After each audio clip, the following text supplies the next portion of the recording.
নতুন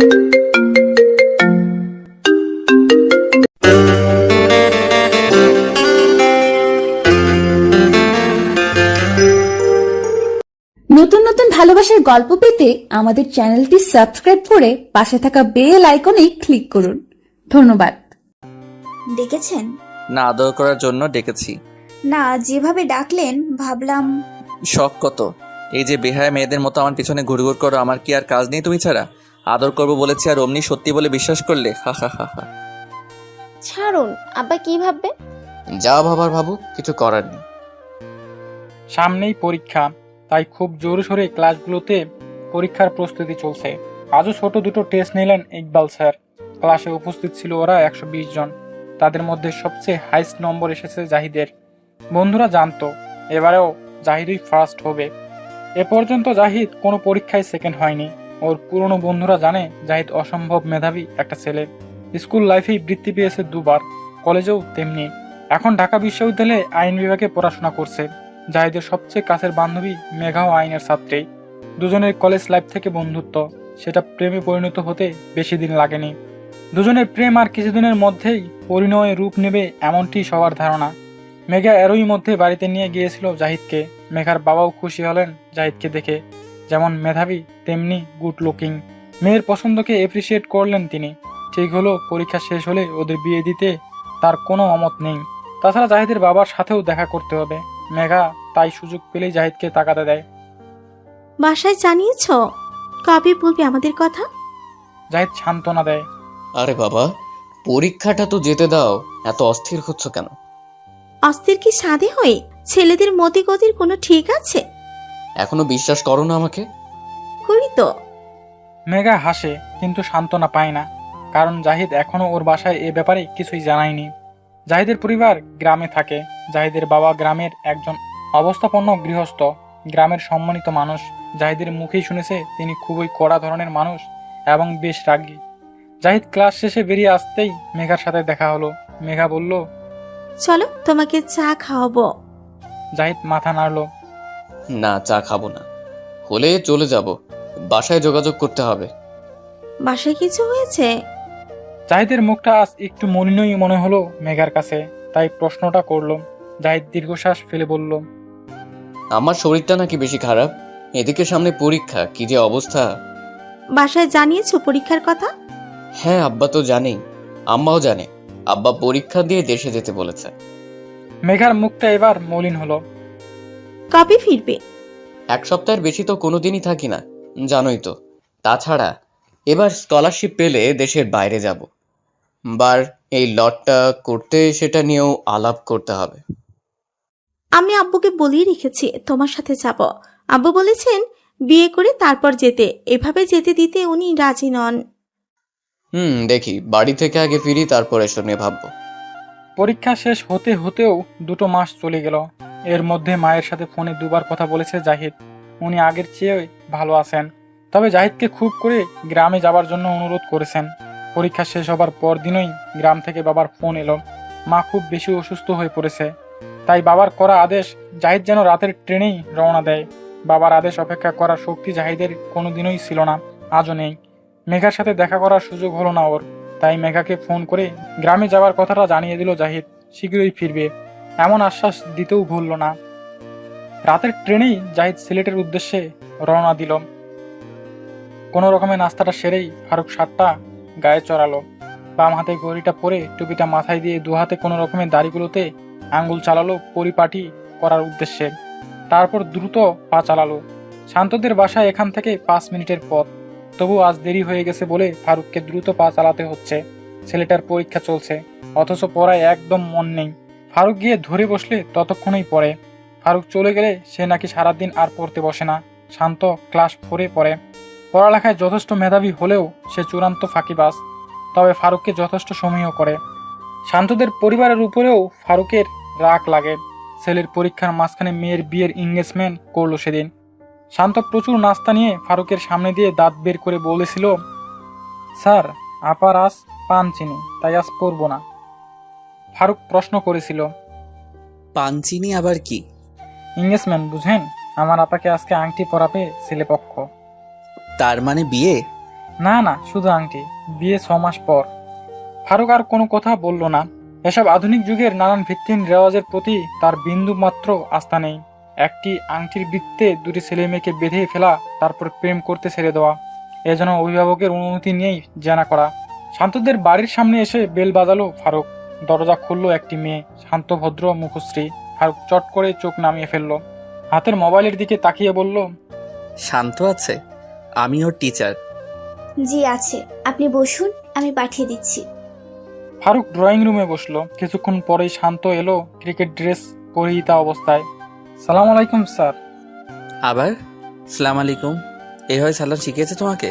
সালাম আলাইকুম মানে কি? সরি স্যার, আসসালামু আলাইকুম। ওয়ালাইকুম আসসালাম। তা পরীক্ষার মাঝখানে এসব কি? ব্যাট বল কেন হাতে? ওই একটু। যাও রাখো। ছোটখাটো হুঙ্কার দিল ফারুক। শান্ত দ্রুত হেলমেট প্যাড খুলতে লাগলো। তারপর শান্ত ছেলের মতোই পড়তে বসে গেল। ট্রেন থেকে নেমে জাহিদদের বাসা পায়ে হাঁটা পথ। তবু জাহিদ রিক্সা নিল, কারণ ওর হাতে বেশ কিছু লাগেজ রয়েছে। রিক্সা একেবারে বাড়ির সামনে গিয়ে থামলো। সিলেট শহরে উপকণ্ঠেই জাহিদদের সুন্দর দোতলা পাকা বাড়ি। জাহিদ ভেতরে ঢুকে প্রথমেই মনে মনে ধাক্কা খেলো মাকে রান্না করে বসে রান্নার বিশাল আয়োজন নিয়ে বসে থাকতে দেখে। কারণ সে মায়ের খুব অসুখ শুনেই দৌড়ে এসেছে। মা ওকে দেখে খুশিতে উঠে এলো। এসেছিস বাবা আমার? বলেই জাহিদকে জড়িয়ে ধরলেন, চোখে পানি। হ্যাঁ, কিন্তু তুমি অসুস্থ মানুষ রান্নাঘরে কি করছো? ধুর, তোর বাবার কথা, ভালো মানুষকে রোগী বানিয়ে দেয়। চল ঘরে চল, তোর পছন্দের সবকিছু করেছি রাত জেগে জেগে। এভাবে আমাকে ভয় দেখিয়ে আনানোর মানে কি? আব্বা কই? তোর আব্বা কুমকুমদের বাসায় গেছে, এসে পড়বে। তুই হাত মুখ ধো, তোর জন্য চালের আটার গরম গরম রুটি আর হাঁসের মাংস রেঁধেছি। তুই পছন্দ করিস, নাস্তা খেয়ে ঘুম দে, সারা রাত জার্নি করেছিস। জাহিদ কথা না বাড়িয়ে হাত মুখ ধুতে গেল। জোর করে পেট পুরে খাওয়ালো মা। ভরপেট খাওয়ার কারণেই কিনা কে জানে জাহিদের খুব ঘুম পাচ্ছে। সে ঘুমিয়ে পড়ল। মা ওর ঘরটা আগে থেকেই সুন্দর করে গুছিয়ে রেখেছিল। জাহিদের ঘুম ভাঙলো একেবারে বেলা পার করে। আব্বার করা খাকারিতে জাহিদের ঘুম দূর হয়ে গেল। আব্বা ওর বিছানায় এসে বসেছেন। জাহিদ দ্রুতই উঠে বসলো। আসসালামু আলাইকুম আব্বা। ওয়ালাইকুম সালাম। টেনে টেনে সালামের উত্তর দিলেন আব্বা। তারপর বললেন, ঘুমিয়ে যে দুপুর পার করে দিলি, জোহরের নামাজ তো কাজা হতে চললো। নামাজ মনে হয় ঠিক মতো পড়িস না, তাই না? জাহিদ আমতা আমতা করতে লাগলো। না মানে পড়ি তো। যাও গোসল করে নামাজ পড়ে ভাত খাও, তোমার সাথে জরুরি কথা আছে। জাহিদ মনে মনে চমকালো কিছুটা। আব্বা ওকে তুমি তুমি করে কথাটা বললেন, ব্যাপার কি? কিন্তু আব্বাকে সে খুব ছোটবেলা থেকেই জমের মতো ভয় পায়। ভয়টা এই বয়সেও কাটিয়ে উঠতে পারেনি। ফারুক বেল বাজাতেই শান্তর বোন দরজা খুলে দিলে ফারুক প্রতিবারের মতোই চোখ নামিয়ে মোবাইলে নিবদ্ধ করলো। এবার আর শান্তকে ডেকে দিতে বলল না, শান্তর বোনই নিজে থেকে বলল, আসুন। ফারুক পড়ার টেবিলে বসে আছে, শান্ত লিখছে। হঠাৎ ভেতর থেকে শান্তর বোনের গলা শোনা গেল। আমি যাব না মা। ওপর গলাটা সম্ভবত শান্তর মায়ের। তিনি বলছেন, নতুন আত্মীয়, তার উপর তোর শাশুড়ি নিজেই ফোন করে আমাকে বলেছে তাকে পাঠিয়ে দিতে। কিন্তু অনুষ্ঠানের আগে আমি ওর সাথে কেন যাব? কি হয়েছে? সে তো তোর স্বামীই হবে। হবে, হয়নি তো এখনো। না গেলে জিসান রাগ করবে। কেন? আমি কি তাদের বাড়ির বউ যে রাগ করবে? বউ তো হবি, তো রাগ করবে না? উফ, তোমাকে বোঝাতে পারছি না কেন। ফারুক গালে হাত দিয়ে শান্তর অঙ্ক করা দেখছে। না চাইতেই ভেতরকার শব্দগুলো ফারুকের কানে চলে আসছে। অঙ্ক শেষ হলে ফারুক শান্তকে বলল, ভেতরে গিয়ে আম্মুকে বলো আস্তে কথা বলতে। বলো, সব বাইরে থেকে শোনা যাচ্ছে। আমি যে বলতে বলেছি এটা বলো না। বলেই ফারুক কপাল কুঁচকে খাতাটা টেনে নিল। জাহিদ আব্বার ঘরে বসে আছে। আব্বা এশার নামাজ পড়ে ধবধবে পাজামা পাঞ্জাবি পরে বসে আছেন। জাহিদ তার প্রবল ব্যক্তিত্বের সামনে নিজেকে বড় অসহায় বোধ করে। আব্বা বললেন, তোর মা তোকে কিছু বলেনি? কি ব্যাপার আব্বা? তোকে নিয়ে মেয়ে দেখতে যাব। মেয়ে তো আমাদের জানাশোনা। কুমকুমের কথা মনে আছে? আরে তুই তো ওকে মক্তবে থাকতে বাংলা ইংরেজি পড়াতি। জাহিদ একটা পালস বিট মিস করলো। মেয়ে তার জন্য। হতবম্ব হয়ে বলল, মেয়ে দেখতে যাবেন? কার জন্য আব্বা? এ বাড়িতে পুরুষ বলতে তুই আর আমি। তোর কি মনে হয় আমি আমার কথা বলছি? বেকুবের মতো প্রশ্ন করিস কেন? তোর পরীক্ষা শেষ হবার অপেক্ষা করছিলাম, পরীক্ষা তো শেষ। কি? কিন্তু আমার বিয়ে আমার পছন্দ হতে হবে না এভাবে হুট করে? তোর পছন্দের কথা মাথায় রেখেই তোকে নিয়ে মেয়ে দেখতে যাওয়া, নইলে একবারে বিয়ে পড়িয়ে দিতাম। জাহিদ চুপ করে বসে আছে। কিভাবে কি বলবে মাথায় আসছে না। আব্বা পুরো তৈরি হয়ে বলছেন তোর বিয়ে, মেয়ে দেখতে যাব।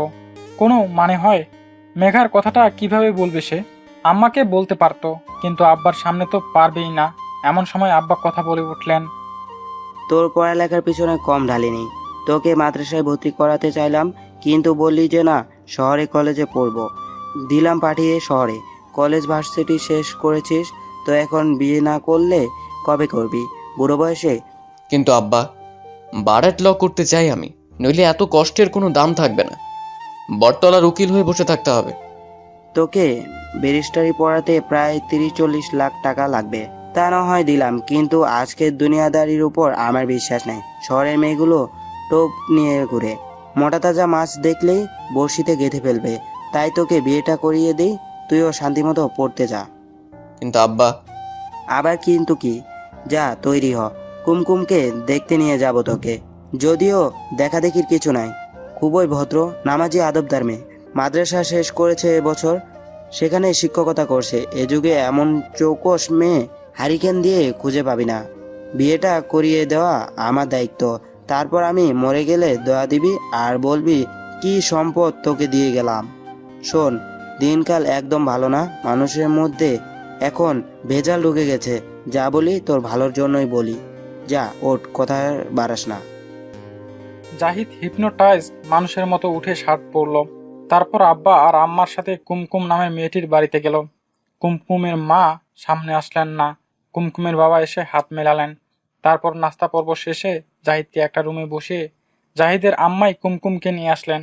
বরকার মতো কি যেন একটা পরেছে, কেবল মুখটা খোলা। সে যে কুমকুমকে চিনত, তার সাথে এই কুমকুমের কোনো মিলই নেই। ছটফটে কিশোরীটি কেমন চুপচাপ শান্ত হয়ে গেছে। আপাতমস্তক ঢাকা কুমকুম নামের মেয়েটি কেবল সালাম দিল। জাহিদও কোনো কথা বলল না। কুমকুম তো নয়ই। সে মুখ নত করে বসেছিল।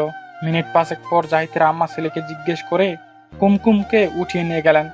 বাবা সেখানেই বাসকাই গলায় ঘোষণা দিলেন যে আগামীকাল সন্ধ্যায় বিয়ে হবে। যেহেতু ছেলে বার অ্যাট ল পড়তে দেশের বাইরে চলে যাবে, তাই আর দেরি করবেন না তিনি। বউ আর কি, সে তো নিজের মেয়ের মতোই। এ বাড়ি থাকতো, এখন ও বাড়ি যাবে। কাল একেবারে বিয়ে করিয়ে বউ নিয়ে যাবেন তিনি। বলেই হা হা করে হেসে কুমকুমের বাবার সাথে কোলাকুলি করে পাকা কথা দিয়ে বিদায় নিয়ে আসলেন। রাতে মাকে একা পেয়ে জাহিদ ফিসফিসিয়ে জানালো মেঘার কথা। মা দ্রুত আঁচল মুখে তুলে বললেন, ইন্না দিল্লাহ, তোকে ওখানে পড়তে পাঠিয়েছি না মেয়েদের সঙ্গে বন্ধুত্ব করতে? তুই কোন বাড়ির ছেলে একথা ভুলে যাস না। তোর বাবা শুনলে আগুন লাগিয়ে দিবে। ওসব বাদ দে বাবা, আমি তো তোর বাপকে এক কথায় বলতেই পারবো না। সারাটা দিনই জাহিদের চরম উৎকণ্ঠার মধ্যে কেটেছে। মোবাইলটা কতবার যে হাতে নিল আর রাখলো তারই অত্তা নেই। মেঘাকে কি বলবে সে? ও তো শুনলে কেঁদে কেটে একাকার করবে, নতুবা ট্রেন ধরে সোজা চলে আসবে এখানে। না, মাথা কাজ করছে না। মত অমত দ্বিমতের দোলাচলে কুমকুমের সাথে বিয়ে হয়ে গেল জাহিদের। মা পাত্রপক্ষ জাহিদের সামনে এলেন না। একেবারে সন্ধ্যাবেলায় মাথায় হাত রেখে কেবল বললেন, কুমকুম ভারী মিষ্টি মেয়ে, ওকে বিয়ে করে তুই অসুখী হবি না বাবা। কি? সে আমার সুখ, তা যদি তোমরা বুঝতে তাহলে এভাবে বলতে না। শোন রে বাবা, রূপে মন ভোলায়, কিন্তু বিবাহিত জীবনে রূপের পাশে গুণটাও লাগে। কুমকুম গুণী মেয়ে। গেয়ভূত একটা মেয়ের গুণ কি হতে পারে তা আমার জানা আছে। কাঁথা সেলাই করার পিঠা বানানো ছাড়া এরা পারে কি? তোর মাও কিন্তু আরেক গেয়ভূত, বুঝে কথা বলিস। শোন, ভবিষ্যৎ বংশধর কেমন চাস তা পুরুষকে বিয়ের আগেই ঠিক করতে হয়। কারণ যেমন মা তেমন চা হয়। চোখের ভালো লাগায় কেউ জীবন বাজি রাখে? মনে রাখিস, সোনার খনিতে সোনাই জন্মায়, আর কয়লার খনিতে কয়লা। কুমকুম যে সোনার মেয়ে তা তোকে হলফ করে বলতে পারি। একদিন টের পাবি, এই বলে রাখলাম। আর কথা হলো না। বিয়ে পড়ানোর পর মেয়েদের বাড়িতে চাপা কান্নার রোল। জাহিদ বিরস মুখে বাইরে দাঁড়িয়ে আছে। বউ নিয়ে ফিরতে ফিরতে রাত হয়ে গেল। জাহিদ নিজের ঘরে ঢুকে কিছুটা অবাক হলো। তার ঘরটা সুন্দর করে ফুল দিয়ে সাজানো হয়েছে। খাটে চুপ করে কুমকুম বসে আছে। জাহিদের বিশ্বাস করতে কষ্ট হচ্ছে এটা তার বাসর। সে তো মেঘাকে নিয়ে। ফুপিয়ে কান্নার শব্দে জাহিদের চিন্তা বাধাপ্রাপ্ত হলো। খানিক ইতস্তত করে খাটের পাশে যেয়ে দাঁড়ালো। মেয়েটা চোখ মুছে ধীরে ধীরে খাট থেকে নামলো। তারপর মৃদু স্বরে বলল, একটু বসবেন প্লিজ। প্লিজ শব্দটা শুনে মনে মনে একটু চমকে গেল জাহিদ। কিছু না বলে বসলো। কুমকুম তার পা শুয়ে সালাম করলো। তারপর একটা কাগজ জাহিদের হাতে দিয়ে বলল, আমার কপালে হাত রেখে এটা পড়তে হবে আপনাকে। বলছে আর চোখ মুছছে। কুমকুম কাঁদছে বলেই কিনা চোখটা আর গালটা লালচে হয়ে আছে। এখনো ফুপাচ্ছে, আবার ওটা এটা করতেও বলছে। অদ্ভুত মেয়ে তো, চুপচাপ এক জায়গায় বসে কাঁদতে থাক। তোর এত কথা বলার দরকার কি? জাহিদের একদম কথা বলতে ইচ্ছে করছে না। জাহিদ কাগজটা খুলে এই প্রথম মুখ খুলল। এটা কি? এটা দোয়া। স্ত্রীর কপালে হাত রেখে স্বামীকে পড়তে হয়, তবে তার আগে নামাজ পড়তে হবে। অজু আছে আপনার? হ্যাঁ আছে মনে হয়। কেন? মনে হয়টয় না, আসুন অজু করবেন। শান্ত অথচ ধীর স্বরে বলল কুমকুম। আবার অজু করব? জাহিদ বিরক্ত হলো। জি, করতেই হবে। অজুটা ভাঙলেন কেন? জাহিদ অবাক হলো কিছুটা। মেয়েটা তো চমৎকার কথার পিঠে কথা চালাতে পারে। তাকে যতটা গেয়েও ভেবেছিল ততটা সে না। কই আসেন। জাহিদ মন্ত্রমুগ্ধের মতো এগিয়ে গেল। কুমকুম মগ ভরে পানি তীর তীর করে ঢাললো আর জাহিদ উজু করলো। দুবার কুমকুম বাধা দিল। আহ, এইভাবে কুলি করেন কেন? গড়গড়া করেন। উফ, বাসরাত থেকেই মাস্টারি। মনে মনে বলল জাহিদ। অজু শেষে টাওয়েল এগিয়ে দিল। তারপর নিজে গিয়ে দুইটা জায়নামাজ বিছালো। একটা একটু সামনে, অপরটা পিছনে। আপনি কিন্তু নামাজ পড়াবেন। আমি? হ্যাঁ, কেন? কোনো সমস্যা? ইমামতি তো ছেলেদেরকেই করতে হয়। ইমাম মানে নেতা। একটা সংসারের নেতৃত্ব আপনাকে দেয়া হলো। প্রতিটা পুরুষকেই দেয়া হয়। কে কেমন সংসারের নেতৃত্ব দিতে পারে সেটার উপরই সেই সংসারের ভবিষ্যৎ নির্ভর করে। তুমি তো মনে হয় মাদ্রাসায় মাস্টারি করো, তাই না? জি, কেন? লেকচার শুনে মনে পড়লো। কুমকুমের মুখটা হঠাৎই লজ্জায় লালচে হয়ে গেল। দুঃখিত, চলুন নামাজ পড়ি। শান্তদের বাড়ি থেকে বেরোবার মুখে গাড়িটা দেখলো ফারুক। সানগ্লাস পরা একটা ছেলে বসে আছে ভিতরে। একটু পর শান্তর বোনকে নামতে দেখা গেল। ফারুক নিজের মতো করে হেঁটে চলে এলো। আজ তার ভার্সিটিতে ইম্পর্টেন্ট ক্লাস আছে। তাছাড়া বাড়িতে আজ তাকে তাড়াতাড়ি যেতে বলা হয়েছে।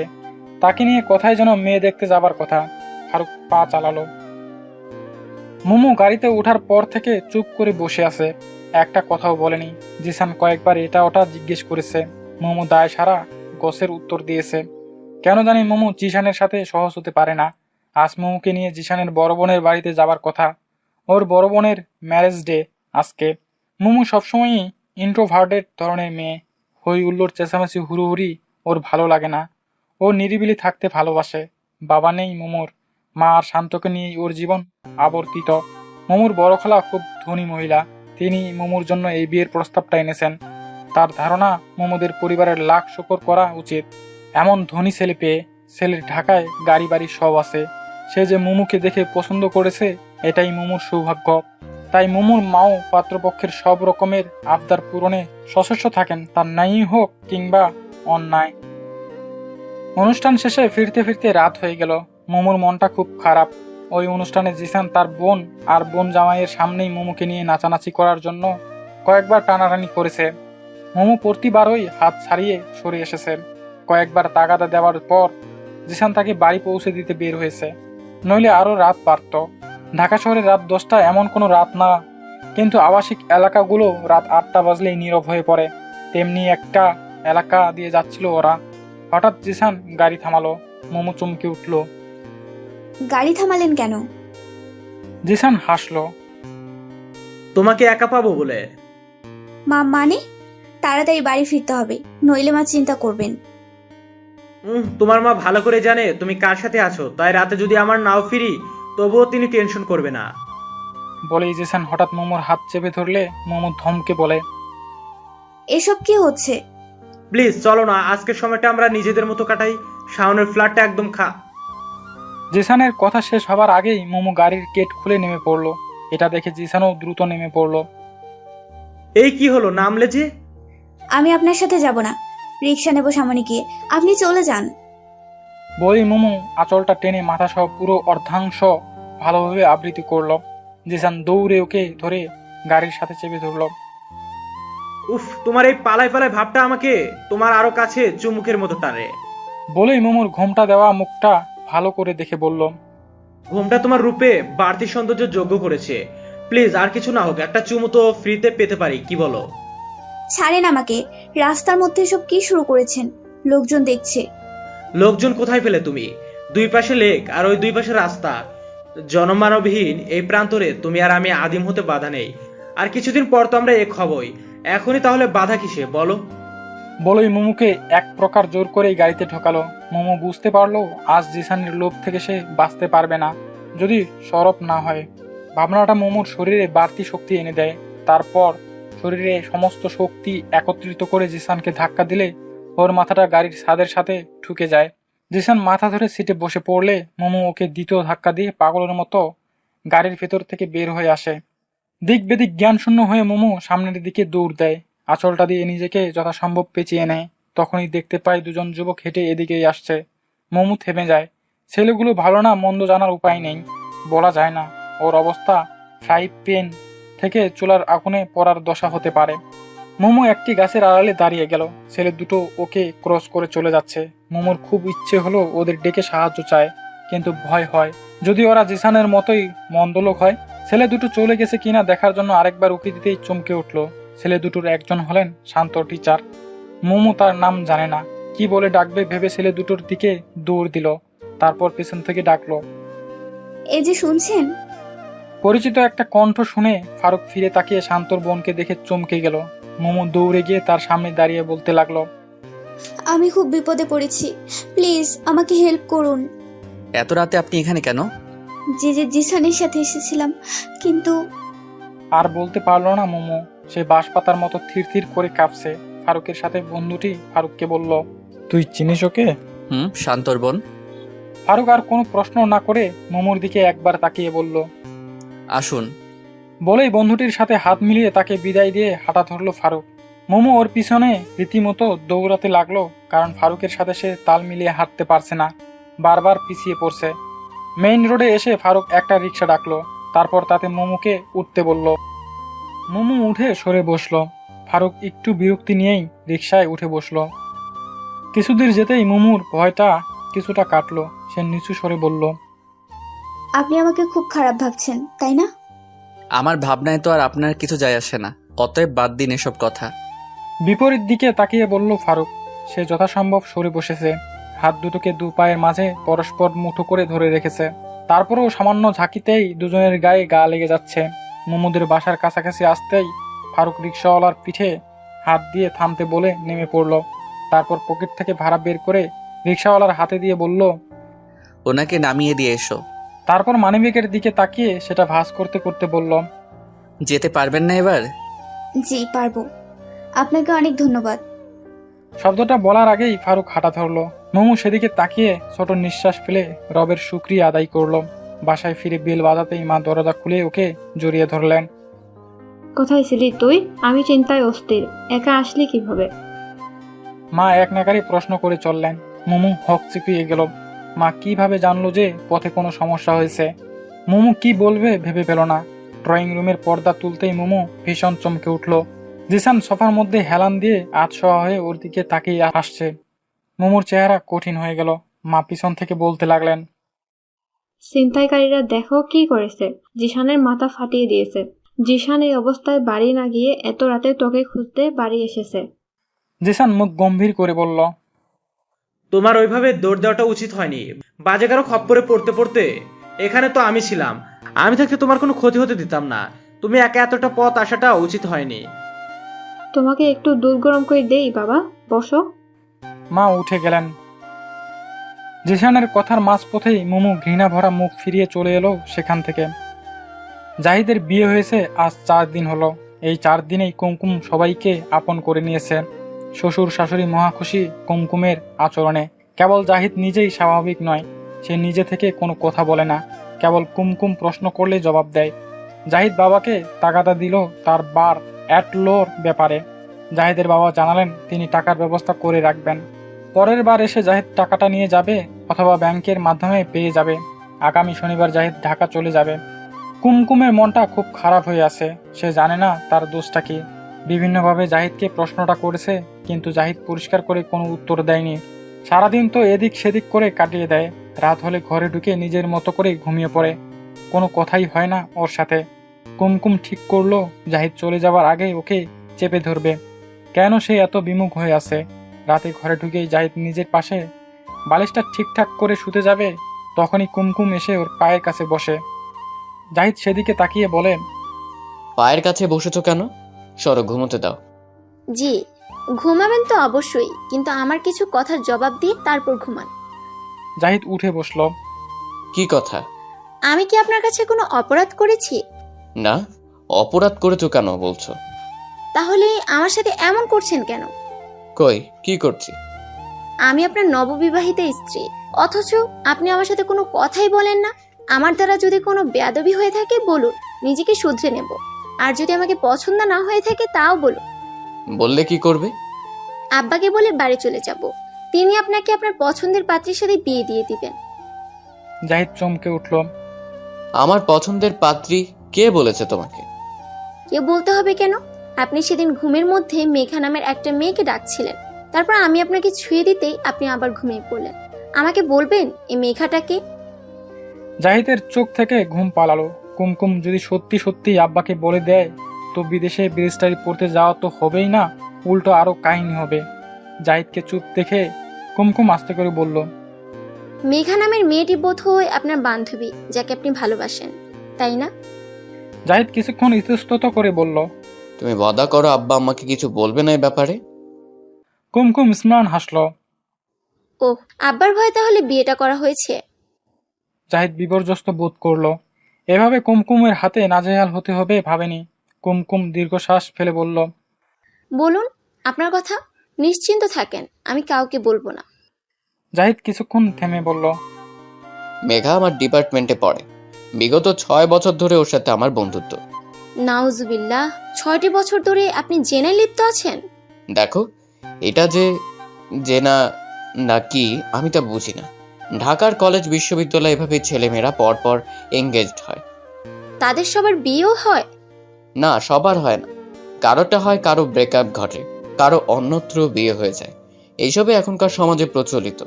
কি ভয়ঙ্কর! কেন, তোমার কোনো পছন্দের মানুষ নেই? ও, তুমি তো কারো সামনে যাওই না। জাহিদ সামান্য হাসল।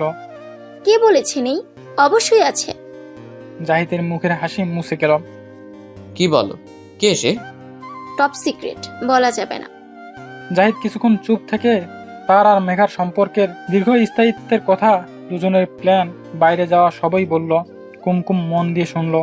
তারপর বলল, এখান থেকে ফিরে গিয়ে নিশ্চয়ই তার সাথে বন্ধুত্ব রাখবেন, নাকি রাখবেন না? ওকে, আমি কষ্ট দিতে পারবো না। জাহিদের কথার ধরনে কুমকুমের চোখে পানি এসে গেল। আড়ালে তা মুছে বলল, একটা অনুরোধ করব, রাখবেন? কি? আপনি যদি মেঘার সাথে বন্ধুত্ব রাখেন, তবে ওকে অবশ্যই বিয়ে করে নিজের জন্য হালাল করে নেবেন। আর যদি বিয়ে না করেন, তবে সম্পর্ক ভেঙে ফেলুন। জাহিদ হতভম্ব হয়ে বলল, তুমি তো অদ্ভুত মেয়ে, নিজের স্বামীকে বিয়ের পরামর্শ দিচ্ছ। আপনি কারোর সাথে জেনা করছেন, এটা শুনতে খারাপ লাগবে, কিন্তু আপনি আপনার অন্য স্ত্রীর কাছে আছেন, এটা ততটা খারাপ লাগবে না। যেটুকু লাগবে তা হলো ঈর্ষা, আর আমি ঈর্ষাকাতর নই। শুনেছিলাম মেয়েরা নাকি সবকিছুর ভাগ দিতে পারে, কিন্তু নিজের স্বামীকে ভাগ করতে পারে না। তোমার বেলায় দেখছি উল্টো। জাহিদ অবাক হয়ে বলল। সে বুঝতেই পারেনি কুমকুম এত সহজে মেঘার বিষয়টা মেনে নেবে। কুমকুম স্নান হাসল। বিষয়টা আসলে ভুলভাবে দেখা হয় বলেই এই সমস্যা। মানুষের সবচেয়ে প্রিয় তার সন্তান, যার মুখের দিকে তাকে সে হাসি মুখে সারা জীবন পার করে দিতে পারে। সেই সন্তান একটা হোক কি 10টা, ভালোবাসা ভাগ হয়ে যায় না। অথচ কোনো মানুষ বিনা সন্তানে কেবল স্বামী স্ত্রীর দিকে কিংবা স্ত্রী স্বামীর দিকে তাকিয়ে জীবন পার করতে পারে না। সেই সন্তানের জন্য তড়পায়, কাঁদে, অথচ সেই সন্তানকে সে স্বামীর সাথে বা অন্য সবার সাথে ভাগ করতে কষ্ট পায় না। আসলে এর মধ্যে অনেক বড় একটা স্বার্থপরতা লুকিয়ে আছে। তুমি আমাকে বিস্মিত করলে। তুমি কি সত্যিই চাও ওই মেঘাকে বিয়ে করি? সম্পর্কের হালাল পদ্ধতি হচ্ছে বিয়ে। আপনি বলছেন তাকে আপনি ভালোবাসেন, কষ্ট দিতে চান না, তাহলে বিয়ে না করে এসব কিভাবে করবেন? জাহিদ অবচেতন মনেই তাকিয়ে রইল কুমকুমের দিকে। কুমকুম উঠে দাঁড়ালে জাহিদ হঠাৎ কি মনে করে ওর হাতটা ধরে ফেলল। তোমার অধিকার নিয়ে তো কিছু বললে না? সেটা একান্তই আমার থাক। কুমকুমের চোখ ফেটে পানি বেরিয়ে এলো। জাহিদ কিছুটা বিস্মিত বোধ করল। কুমকুম সরে নিজের পাশে চলে গেল, বিপরীত দিকে মুখ করে শুয়ে পড়ল। জাহিদ পিছন থেকে ওর দিকে তাকিয়ে রইল। আজ জাহিদ চলে যাবে। কুমকুম নামাজ পড়ে জাহিদের সবকিছু গুছিয়ে হাতের কাছে এনে রাখলো। যাবার 1 ঘন্টা আগে জাহিদ যখন তৈরি হচ্ছিল, তখন কুমকুম চুপ করে এক কোণে বসেছিল। জাহিদের হঠাৎ খুব মায়া লেগে গেল। কাছে গিয়ে ওকে 2 হাতে ধরে দাঁড় করালো। কুমকুম চোখ তুলে তাকালো। জাহিদ কি মনে করে কুমকুমকে হঠাৎ জড়িয়ে ধরল। কুমকুম না পাওয়া ভালোবাসার অভাবে শুকনো ফুলের মতো স্ম্লান হয়েছিল। শেষ মুহূর্তের এই সংযোগনী সুধাটুকু ওর মধ্যে প্রাণের সঞ্চার করলো।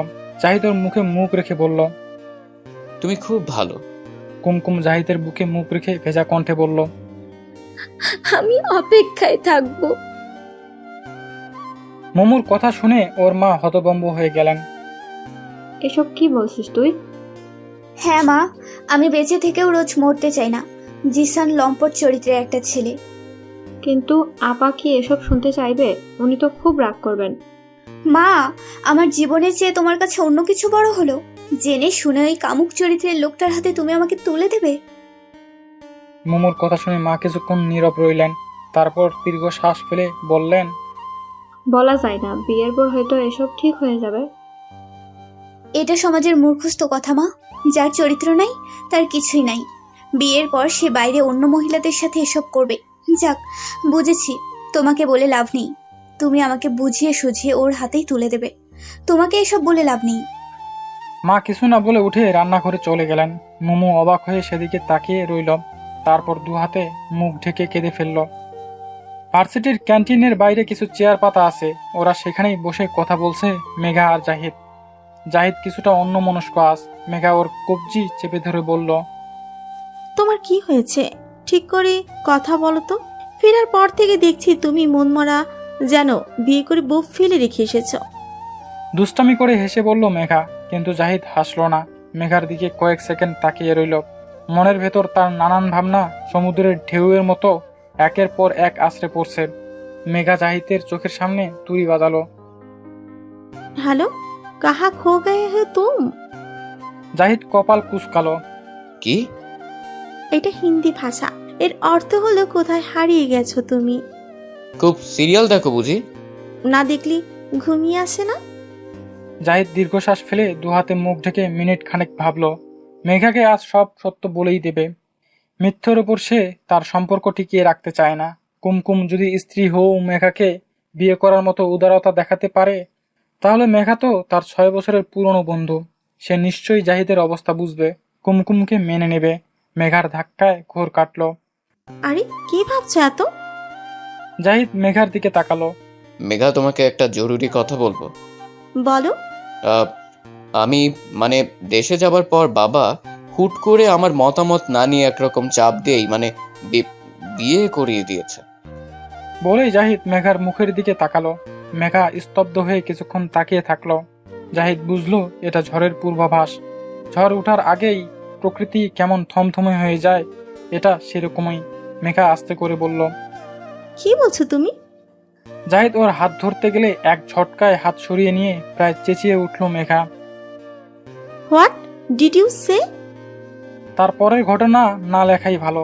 কান্না, রাগ, জেদ, চলে যাওয়া, হাত পা ধরা, ফোন না ধরা, গালাগালি করা, এ সমস্ত ঝড় বয়ে যাওয়ার পর একসময় প্রকৃতি শান্ত হলো। প্রায় 1 সপ্তাহ রাগ করে থাকার পর আজ মেঘা নিজেই ফোন দিয়েছে জাহিদকে। কফি হাটে এসো, জরুরি কথা আছে তোমার সাথে। বলেই ফোন কেটে দিল মেঘা। ঘন্টাখানেকের মধ্যেই মুখোমুখি হলো ওরা। মেঘা শান্ত স্বরে বলল, আমাকে বিয়ে করতে চাইলে শর্ত একটাই, তোমার বউকে ত্যাগ করতে হবে। জাহিদ কিছুক্ষণ চুপ থেকে বলল, সে তার জায়গায় থাক না।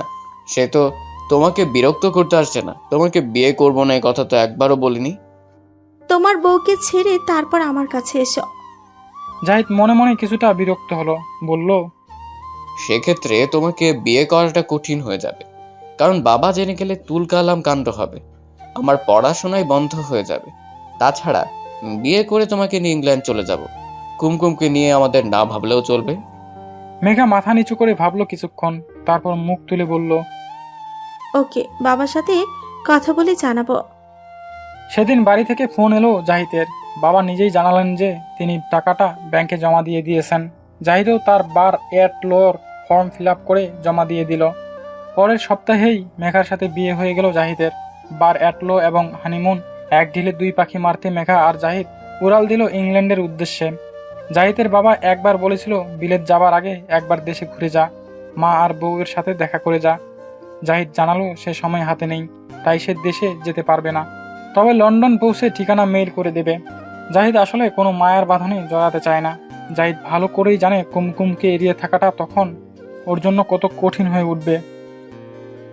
আজ মুমুর গায়ে হলুদ, আগামীকাল আকদ হবে। 4-5টা ভ্যান গাড়িতে করে প্রচুর ডালা এসেছে, তাতে শাড়ি গহনা থেকে শুরু করে ফুল ফল কসমেটিক্স সবই আছে। জিসানই হঠাৎ সিদ্ধান্তটা নিয়েছে। মুমুর মা প্রস্তুত ছিল না এত তাড়াতাড়ি বিয়ের জন্য। জিসানদের পক্ষ থেকে চাপ এলো যে দেরি করা যাবে না। গায়ে হলুদ মেখে ফুলের গহনা পরে পাথরের মতো করে মুখ করে বসে আছে মুমু। ফারুক বেল বাজালে শান্ত দরজা খুলে দিয়ে সালাম দিয়ে বলল, স্যার, কাল আপার বিয়ে তো, আজ গায়ে হলুদ, তাই আম্মু ছুটি দিতে বলেছে। ফারুক জিজ্ঞেস করল, তা ঠিক আছে, কিন্তু তোমার মুখ গোমরা কেন? এটা তো আনন্দের কথা। শান্ত চোখ মুছল। ফারুক ওর হাত ধরে সোফায় বসলো। কি হয়েছে, মন খারাপ কেন? বড় খালা আপুকে কাল অনেক মেরেছে, কারণ আপু জিসান ভাইয়াকে বিয়ে করতে চায় না। জিসান ভাইয়া নাকি ভালো না, কিন্তু বড় খালামুনির ভয়ে আজ আপু বউ সেজেছে। ফারুকের মুখ বিবর্ণ হলো। জিসান, এটা তো সেই ছেলেটা যার নাম শান্তর বোন সেদিন রাতে বলেছিল। ফারুক সেদিন কিছু জানতে চায়নি বলে জানা হয়নি, কিন্তু এখন ঘটনা কিছুটা স্পষ্ট হচ্ছে। শান্ত মাথা নেড়ে ভিতরে চলে গেল। ফারুকও দীর্ঘশ্বাস ফেলে উঠে চলে গেল। জাহিদ নতুন জীবনে মহাব্যস্ত হয়ে পড়ল। পড়াশোনা, নতুন সংসার নিয়ে দুজনেই মহাব্যস্ত। দুজনেই পালা করে পড়ে আর ফাঁকে ফাঁকে শহরটা ঘুরে দেখে। বেশ কিছু নতুন বন্ধুও জুটে গেল তাদের দুজন, আবার বাঙালি। নতুন ঠিকানা মেইল করার পর গত মাসে আব্বার একটা চিঠি এসেছিল যে কুমকুম কিছুটা অসুস্থ। চিঠিটা পেয়ে জাহিদ আনমনা হয়ে পড়েছিল। মেঘা খুব বিরক্ত হয়েছিল সেদিন। সে লক্ষ্য করেছে গ্রাম থেকে চিঠি আসলেই জাহিদ কেমন অন্যমনস্ক হয়ে থাকে সারাটা দিন। মেঘা তখনই সিদ্ধান্ত নিল তাদের উজ্জ্বল ভবিষ্যতের স্বার্থে জাহিদকে এসব সিলি পেন থেকে দূরে রাখতে হবে। যার ফলে মায়ের প্রচন্ড অসুস্থতা এবং তারপর তার মৃত্যু সংবাদ, কুমকুমের আবেগ, ভালোবাসা সবকিছু খামবন্ধই অবস্থায় ডাস্টবিনে আশ্রয় পেল। জাহিদ তার কিছুই জানল না, সে কারণেই কিনা কে জানে। প্রথম সেমিস্টার পরীক্ষায় জাহিদ ডিস্টিংশন মার্কস পেয়ে সবার মুখ উজ্জ্বল করলো। এখন সেকেন্ড সেমিস্টারের প্রস্তুতি চলছে। এরই মাঝে 1 বছর সময় পেরিয়ে গেছে। জাহিদের বাবাও খুব অসুস্থ হয়ে পড়েছেন। স্ত্রীর মৃত্যুর পর তিনি পুরোপুরি ভেঙে পড়েছেন। কুমকুম আর কেয়ারটেকার চাচা মিলে তার দেখাশোনা করে, পাশাপাশি কুমকুম তার মাদ্রাসাটাও দেখাশোনা করে। এটা না থাকলে ওর জন্য সময় কাটানো মুশকিল হয়ে যেত। প্রতি রাতে তাহাজ্জুদের পার্টিতে জাহিদের সুস্থতা ও সফলতা কামনা করা ওর নিত্যদিনের কাজ। বিয়ের আকদ পড়ানোর আগে দিয়ে মোমো খুব কাঁদছিল। শান্ত বোনকে এমন কাঁদতে দেখতে পারল না। নীরবে মায়ের ঘরে গিয়ে এক কোণে দাঁড়িয়ে 2 হাত তুলল আকাশ পানে। ওগো দয়াময়, আমার আপুর কষ্ট দূর করে দাও, ওর কান্না মুছে দাও। বলেই শান্ত নিজেও কেঁদে ফেলল। মোমো বউ সেজে বসে আছে। বরযাত্রীও এসে গেছে। প্রচুর পটকা আর আতশবাজি ফোটানো হচ্ছে। পটকা ফাটার শব্দে কানে তালা লেগে যাবার দশা। জিসানের খুব শখ ছিল স্টার প্লাস স্টাইলে বিয়ে করবে, তাই প্রায় 1 লক্ষ টাকা খরচ করে এসব আতশবাজি ইন্ডিয়া থেকে আনিয়েছে। এলাকাবাসী আতশবাজির ঝলক তাকিয়ে তাকিয়ে দেখছে। মোমো লাল বেনারসি মুড়ে ঘরের এক কোণের দেয়ালে মাথা ঠেকিয়ে বসে আছে। ওর সাথের মেয়েরা সব আতশবাজি দেখতে ছাদে দৌড় দিয়েছে। হঠাৎ জানালা দিয়ে একটা উড়ন্ত আতশবাজি মোমোর আঁচলে পড়া মাত্রই সানথেটিক আঁচলে দাউ দাউ করে আগুন লেগে গেল। মোমো প্রথমে টের পায়নি, পরে গরম ভাব লাগাতে চিৎকার দিয়ে উঠে ছুটে যায় বাইরে। ওর চিৎকার শোনার মতো সেখানে কেউ নেই, সবাই ছাদে। কেবল মোমোর মাসান্তর টিচারকে বেতনের টাকা দেওয়ার জন্য ডেকেছিলেন বলে ড্রয়িং রুমে তার সাথে কথা বলছিলেন। চিৎকার শুনে মোমোর মা দৌড়ে বেরিয়ে এসে দেখলেন মোমোর শরীরে দাউ দাউ আগুন। তিনি প্রবল চিৎকার দিলে ফারুক দৌড়ে এসে হাতের কাছে শরবতের একটা ছোটখাটো বালতি পেয়ে সেটাই উপর করে ঢেলে দিল মোমোর মাথার উপরে। মোমো সংজ্ঞাহীন হয়ে গেল। ততক্ষণে ছুটে সবাই এসেছে। বড় খালা, জিসান সবাই হতভম্বের মতো তাকিয়ে আছে। ফারুক দ্রুত মোমোকে পাজো কোলা করে কোলে তুলে নিয়ে জিসানকে বলল, আপনার গাড়িটা বের করুন। জিসান হতভম্ব ভাব কাটিয়ে দ্রুত দৌড় দিল। আধা ঘন্টার মধ্যেই মোমোকে বার্ন ইউনিটে আনা হলো। নববধূর বেশে আতপরা মোমোকে দেখে ডাক্তাররা নিজেরাই হক চুকিয়ে গেল। জিসান বিমূর হয়ে এক কোণে দাঁড়িয়ে রইল। তাড়াতাড়ি মোমোকে এমার্জেন্সিতে নেওয়া হলো। ইতিমধ্যে বড় খালা সহ বাকিরা এসে পড়েছেন। ডাক্তারদের একজন এসে ফারুককে জানালেন, দ্রুত টাকা জমা দিয়ে বন্ড পেপারে সই দিন, রোগীর অপারেশন লাগবে। ফারুক হাতের ইশারায় জিসানকে দেখিয়ে বলল। উনি মেয়ের গার্জিয়ান, ওনাকে বলুন। বড় খালা জিসানকে বললেন, জিসান, তুমি সই করে দাও বাবা, টাকার ব্যবস্থা আমরা না হয় করব। জিসান হঠাৎ উঠে দাঁড়ালো, খেকিয়ে উঠে বড় খালাকে বলল, এসব ব্যাপারে আমাকে টানবেন না। মানবতার খাতিরে গাড়ি করে হাসপাতাল পর্যন্ত এনেছি, সব দায়িত্ব আমি কেন নেব? আমার কি বিয়ে হয়েছে নাকি? আমি এসবে নেই। বলেই জিসান তার মাকে নিয়ে দ্রুত হাসপাতাল ত্যাগ করলো। বড় খালা বোকার মতো দাঁড়িয়ে রইল। তার এখন এমন অবস্থা, না পারছে যেতে, না পারছে থাকতে। মোমোর মা মুখে আঁচল চাপা দিয়ে কাঁদছে। শান্ত ফারুকের শার্ট ধরে টান দিয়ে বলল, স্যার কিছু একটা করেন, আপুকে বাঁচান। ফারুক সম্বিত ফিরে পেয়ে নার্সের হাত থেকে কাগজটা নিয়ে বড় খালাকে বলল, আমি যদি সই করি আপনাদের কি কোনো আপত্তি আছে? বড় খালা চোখ মুছে দ্রুত বললেন, না না বাবা, আপত্তি কি করব? আমাদের মেয়ের জান চাই, তোমাকে তো আল্লাহ পাঠিয়েছে। ফারুক 1 মিনিট ভেবে খসখসিয়ে সই করে কাগজটা নার্সের হাতে ফেরত দিল। তারপর টিউশনিতে পাওয়া পুরো বেতনটাই জমা দিয়ে দিল। মোমোর মা হতবাক হয়ে চেয়ে রইল। জাহিদের বাবার শরীরটা আগের চেয়ে কিছুটা ভালো। এদিকে কুমকুমের বাবা কিছুদিন পরই এসে দেখে যান। জাহিদের চিঠি এসেছে কিনা খোঁজ খবর করেন, কিন্তু কোনো খবর নেই বলে তিনি হতাশ হন। কিন্তু কুমকুমের মধ্যে যেন কোনো হতাশা নেই। জাহিদের আব্বা কেঁদে ফেললেন, মারে তোকে বিয়ে করিয়ে এনে এক কষ্টের মধ্যে ফেলে দিলাম। ছেলেটা এভাবে সবাইকে ভুলে যাবে ভাবিনি। মানুষ একটা চিঠি তো দেয়, ফোন তো করে, সে পুরোপুরি ভুলে বসে আছে আমাদের। অন্তত তোর কথা ভেবে হলেও তো ফোনটা করা উচিত। কুমকুম স্ম্লান হাসল। এসব ভেবে আপনি ভারাক্রান্ত হবেন না বাবা, উপরে আল্লাহ আছেন। আমি আমার যাবতীয় দুঃখ কষ্ট আল্লাহর কাছেই নিবেদন করি, তিনি নিশ্চয়ই উত্তম ফায়সালাকারী। কুমকুমের অটল ধৈর্য দেখে আব্বা কিছুটা সান্ত্বনা পান। জিশান বিয়ে ভেঙে দিয়েছে, আংটি ফেরত পাঠিয়েছে। মোমোর মাও বড় খালার আদেশে তাদের পাঠানো যাবতীয় সরঞ্জাম ফেরত পাঠিয়েছে।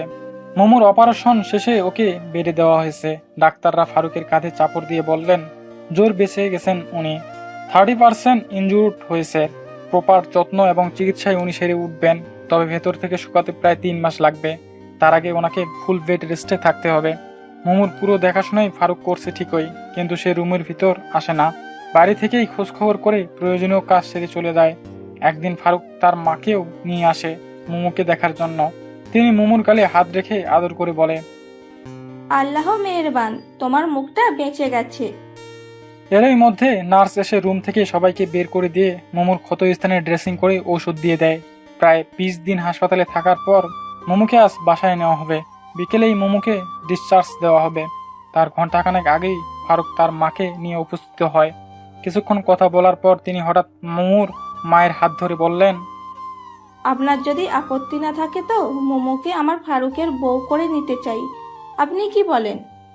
এমন অপ্রত্যাশিত প্রস্তাবে মোমোর মা দিশাহারার মতো বড় বোনের দিকে তাকালেন।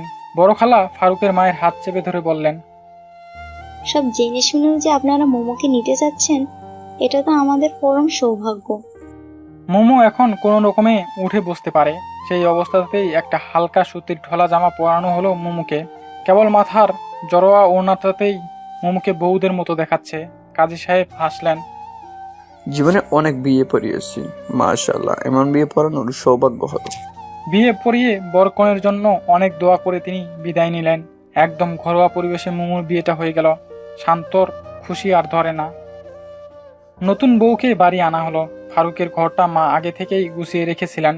তিনি মোমোকে সাবধানে খাটে বসিয়ে দিয়ে বললেন, এই হলো তোমার ঘর, তুমি বসো, ফারুক তোমার জন্য ঔষধ আনতে গেছে।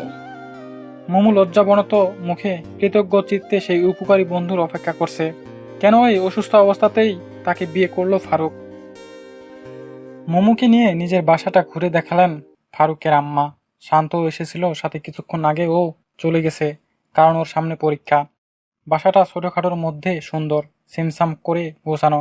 শেষে মোমোকে নিয়ে ফারুকের রুমে বসিয়ে ওর মা বলতে লাগলেন, আমার ফারুকের মতো ছেলে হয় না। ওর বাবা মারা যাবার পর থেকেই ও আমার ন্যাওটা। কখনো আমার কাছে কিছু লোকায় না জানো। যেদিন তুমি পথে বিপদে পড়েছিলে সেদিন ওকে নিয়ে এক জায়গায় পাত্রী দেখতে যাবার কথা ছিল। মেয়ে দেখেও এসেছি। ফারুক আমার পছন্দের ওপর ছেড়ে দিল। আমি মোটামুটি হ্যাঁ বলেই দিয়েছিলাম, কিন্তু খবর পেলাম মেয়েটা অন্য কাউকে পছন্দ করে। কিন্তু ওর পরিবার আমার ফারুককে পাত্র হিসেবে খুব পছন্দ করেছে। করলে কি হবে, ফারুক তো বেঁকে বসলো। ও আবার এসব খুব মানে। মেয়েদের খোলামেলা চলাও একদমই পছন্দ করে না। পরে আমরাই আর গেলাম না। মোমো চুপ করে বসে বসে শাশুড়ির কথাগুলো শুনছিল। তখনই ফারুক সালাম দিয়ে ঘরে প্রবেশ করলো। মোমো সচেতন হয়ে গুছিয়ে বসলো, মাথায় কাপড় টেনে দিল। এসব করতে গিয়ে লক্ষ্য করলো ওর মধ্যে এক ধরনের ভালো লাগা কাজ করছে। ফারুক এক পলক মোমোকে দেখলো, তারপর হাতের ওষুধগুলো বেড সাইড টেবিলে সাজিয়ে রাখলো। মাকে ডেকে বাইরে নিয়ে গেল। মোমো ওষুধগুলোর দিকে তাকিয়ে রইল। বুকের ভিতর অপরাধ বোধের বোঝাটা আরো বাড়লো। যে মানুষটা চাইলেই একটা ভালো মেয়েকে বিয়ে করে সংসার পাততে পারত, সে কেন মোমোর মতো সমস্যাক্রান্ত রোগীকে বউ করে নিজের ঘরে নিয়ে এলো শুধুই সেবা করার জন্য? কেন স্বল্প আয়ের এই লোকটা এতগুলো বাড়তি খরচের বোঝা মাথা পেতে নিল? মোমো যখন এসব ভাবছে তখনই ফারুক এসে খাটের এক পাশে বসলো। কেন বলতে পারবে না? মোমো লজ্জায় মুখ তুলে তাকাতে পারলো না। লোকটার নিকট ঋণ এত বেড়ে গেছে যে সারা জীবন তার নিরেট দাসত্ব করলেও বোধহয় কৃতজ্ঞতা আদায় করতে পারবে না। অন্তত মোমোর তাই মনে হলো। কি ভাবছেন? নাকি মন খারাপ? মোমো মাথা নাড়লো। ফারুক বলল, জ্বরটা দেখি। বলেই মোমোর কপালে হাত রাখলো। মোমো ভেতরে ভেতরে কেঁপে উঠল। ভালোবাসার প্রথম স্পর্শ, প্রিয় পুরুষের বিশ্বাসী ছোঁয়া। না, আল্লাহর রহমতে জ্বর তো তেমন নেই। 99-এর মতো হবে, ওটা থাকবেই। আপনার লাস্ট ড্রেসিং হয়েছে দুপুর 2টোয়। নেক্সট ড্রেসিং একেবারে রাতে। নার্স আসবে। মুখ ফসকে বলে ফেললো মোমো। ফারুক অন্তর্ভেদী দৃষ্টিতে তাকালো। আমার অত পয়সা নেই, আমি ড্রেসিং করব। কোনো সমস্যা? মোমোর নাক মুখ গরম হয়ে উঠল। আপনি পারবেন? ড্রেসিং তো এমন কঠিন কিছু না। এই প্রথম ফারুক হাসলো, আর মোমো লক্ষ্য করলো হাসিটা হৃদয় কারা হাসি, নাকি মোমোরই এমন লাগছে। আমি জানি আপনি হয়তো ভাবছেন কেন হুট করে বিয়ের সিদ্ধান্তটা নিলাম। ফারুক হঠাৎ বলল। মোমো মুখ নিচু করে রাখলো। ফারুক মৃদু হেসে বলল, এর অনেকগুলো কারণ আছে। আপাতত 2টো কারণ বলি। একটা হলো আপনার চলমান অবস্থায় যে ঝড় আপনার উপর দিয়ে বয়ে যাচ্ছিল, তাতে আপনাকে একা ছেড়ে আসাটা অন্যায় হতো। দ্বিতীয়ত, আপনি একা লড়াই করে যাচ্ছিলেন একটা অন্যায়ের বিরুদ্ধে। আমার মনে হলো আপনার সহযোদ্ধা প্রয়োজন। সুযোগটা অন্যভাবে পেয়ে গেলাম। আম্মার সাথে পরামর্শ করে সিদ্ধান্ত নিতে আর দেরি করিনি। কিন্তু আপনার তো কোনো দায় ছিল না। তা ছিল না, কিন্তু এড়িয়েও যেতে পারছিলাম না। প্রথমে সেই রাতের ঘটনাটা, তারপর আপনার বাসায় ঘটে যাওয়া একের পর এক বিপর্যয়গুলো, যার প্রায় কয়েকটা আমার সামনেই ঘটেছে। আবার কয়েকটা শান্তর কাছ থেকে জেনেছি। বিশেষ করে আপনার বিয়ের দিন ঘটে যাওয়া ঘটনাটার পর আম্মার সাথে পুরো বিষয়টা নিয়ে আলাপ করি। মা আপনাকে না দেখেই আমাকে কিছু সাজেশন দেন। আমি সেটা মেনে নেই। ইসলামিক জীবনযাপন আমরা অনেকেই করি, কিন্তু কিছু কঠিন পরিস্থিতিতে আমরা স্বার্থপরের মতো সরে আসি। তখন আর ইসলামিক চেতনা আমাদের মধ্যে থাকে না। আপনি আমাকে ওই পরিস্থিতি থেকে বাঁচাতে বিয়ে করেছেন। চরম বিস্ময়ে বলল মোমো। ফারুক দীর্ঘশ্বাস ফেলল। 2টো কারণ এক্সপ্লেইন করেছি। আরেকটা কারণ আছে যেগুলো এই মুহূর্তে বলতে চাচ্ছি না। তাছাড়া ভালোবেসে বিয়ে না করলে বিয়ের অর্থ তো আর বদলে যাবে না। ভালোবাসা তো যে কোনো সময় হতে পারে, বরং বিয়ের পরের ভালোবাসাটাই বেশি মজবুত হয়। মোমো মৃত স্বরে বলল, এমন বিয়েতে আপনি সুখী হতে পারবেন? সুখ জিনিসটা আপেক্ষিক। আমি অল্পে তৃপ্ত হতে ভালোবাসি। আমি কি বলে আপনার কৃতজ্ঞতা আদায় করব বুঝতে পারছি না। ব্যাপারটা এভাবে দেখছেন কেন? আর কৃতজ্ঞতা আদায়ের প্রশ্ন উঠছে কেন? আমি আপনার উপকার তো অন্যভাবেও করতে পারতাম, তবু বিয়ে করলাম কেন, এটা বোঝার মতো বুদ্ধি তো আপনার আছে? না, সত্যি বুঝতে পারছি না। মোমো বলল। ফারুক হেসে বলল, আচ্ছা, এক সময় বুঝিয়ে বলবো। এখন আপনি বিশ্রাম নিন। মোমো পিছন থেকে বলল, ড্রেসিংটা আজ না করলে হয় না? ফারুক সাথে সাথেই জবাব দিতে গিয়ে থমকে গেল। তারপর বলল, ও আচ্ছা, তাহলে আম্মাকে বলবো। বলে আর দাঁড়ালো না ফারুক। রাতের খাবারটা একসাথেই খেলো ওরা। খাওয়া শেষে ফারুক আম্মাকে বলল, আম্মা, আমার একটু কাজ আছে, বাইরে যাচ্ছি কিছুক্ষণের জন্য। তুমি একটু মোমোকে ড্রেসিং করে দিতে পারবে? খুব সহজ, আমি শিখিয়ে দিচ্ছি। পারবো না কেন? তা তুই আবার এত রাতে কই যাবি? এই একটু বাইরে কাজ আছে। বলেই ফারুক উঠে পড়ল। মোমো মাথা নিচু করে খেয়ে চলল। ফারুক চলে যেতে মোমো ওর গমন পথের দিকে তাকিয়ে থাকলো। ফারুকের কথা মতো কাপা হাতে ড্রেসিং করলেন ওর আম্মা। তারপর মোমোকে বললেন, শোন রে মা, ফারুক এখন তোর স্বামী। ওকে স্বামীর পূর্ণ মর্যাদাই তোকে দিতে হবে। ওকে পর মনে করবি না। তোর যা সমস্যা সব কিছু তো ওই দেখবে, আর আমি তো আছি। মোমো উত্তর দিল না। কানে ঘাড়ে পিঠে মলম মাখাতে গিয়ে ফারুকের মা টের পেলেন মোমো লজ্জা পাচ্ছে, কারণ মোমোর কানটা গরম লাগলো তার কাছে। হেসে বললেন, দুর্বোকামে এতে লজ্জা পাবার কি হলো? তোমার শ্বশুর যখন প্রথম আমাদের বাড়ি এলো। শাশুড়ি তার বিয়ের গল্প শুরু করলেন। তারপর মোমোর হাতে মলমটা ধরিয়ে দিয়ে বললেন, সামনে তুমি নিজেই লাগাতে পারবে, আয়নার সামনে চলে যাও। বলেই তিনি নিজের ঘরে চলে এলেন। মোমো আয়নার সামনে গিয়ে দাঁড়ালো। কাপড় সরিয়ে ধীরে ধীরে আঙ্গুলে করে মলম লাগাতে লাগলো। ঝুঁকে পেটে দিতে কিছুটা কষ্ট হচ্ছে, পুরোটা দেখতেও পাচ্ছে না। এমন সময় ফারুক সালাম দিয়ে প্রবেশ করলো। মোমো কাপড় ছেড়ে দিয়ে আঙ্গুলে মলম নিয়ে দাঁড়িয়ে রইল। ফারুক সেদিকে তাকিয়ে বলল, কি হলো? ওভাবে দাঁড়িয়ে আছেন কেন? মোমো মাথা নাড়ল। না, এমনি। ফারুক ওর বলার ধরনে সামনে এলো। ওর হাত তুলে ধরে দেখলো তাতে মলম নিয়েছে, তার মানে ও এখনো মলম লাগানোর কাজ শেষ করেনি। ফারুক মেঘ ডাকা স্বরে বলল, কোথায় কোথায় দেয়া বাকি? মোমো আড়ষ্ট হয়ে মুখ নামিয়ে নিল। ফারুক ওর হাত থেকে মলম নিয়ে ফট করে ঝুঁকে ওকে পাজা কলা করে তুলে নিয়ে খাটে বসিয়ে দিল। তারপর ভারী স্বরে বলল, কই দেখি, আমাকে দিতে দাও, তুমি পারবে না। বলে মোমোকে চিৎ করে শুয়ে দিয়ে ওর ক্ষত স্থানে মলম মাখাতে লাগলো। মোমো একটা বালিশ নিজের মুখের উপর টেনে নিল। কাজ শেষ হলে ফারুক নিজেই বালিশ সরিয়ে হাসলো। কাজ শেষ, আমার পারিশ্রমিক কই? মোমো আবারও লজ্জায় লাল হলো। ফারুক ওর গালে মৃদু চাপড় মেরে হাত ধুতে চলে গেল। রাতে ফারুক না ঘুমিয়ে বসে বসে খাতা দেখতে লাগলো। মোমো এক পর্যায়ে বলল, কিসের খাতা? স্কুল ফাইনাল পরীক্ষার খাতা। রাত জেগে দেখবেন? দিনে তো সময় পাই না, তুমি ঘুমাও।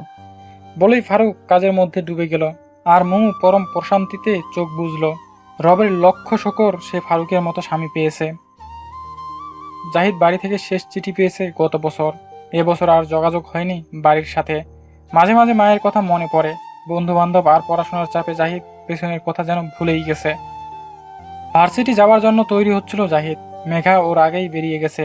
জাহিদ আলমারি থেকে নিজের একটা শার্ট বের করতে গিয়ে হঠাৎ কুমকুমের একটা ছবি শার্টের ভাঁজের ভেতর থেকে মাটিতে পড়ে যায়। জাহিদ চমকে উঠে ছবিটা দেখে, তারপর ভাবে ছবিটা এখানে এলো কি করে। সে কিছুক্ষণ ছবিটা দেখলো, আনমনেই বলে উঠল, সরি কুমকুম, আমাকে মাফ করে দিও।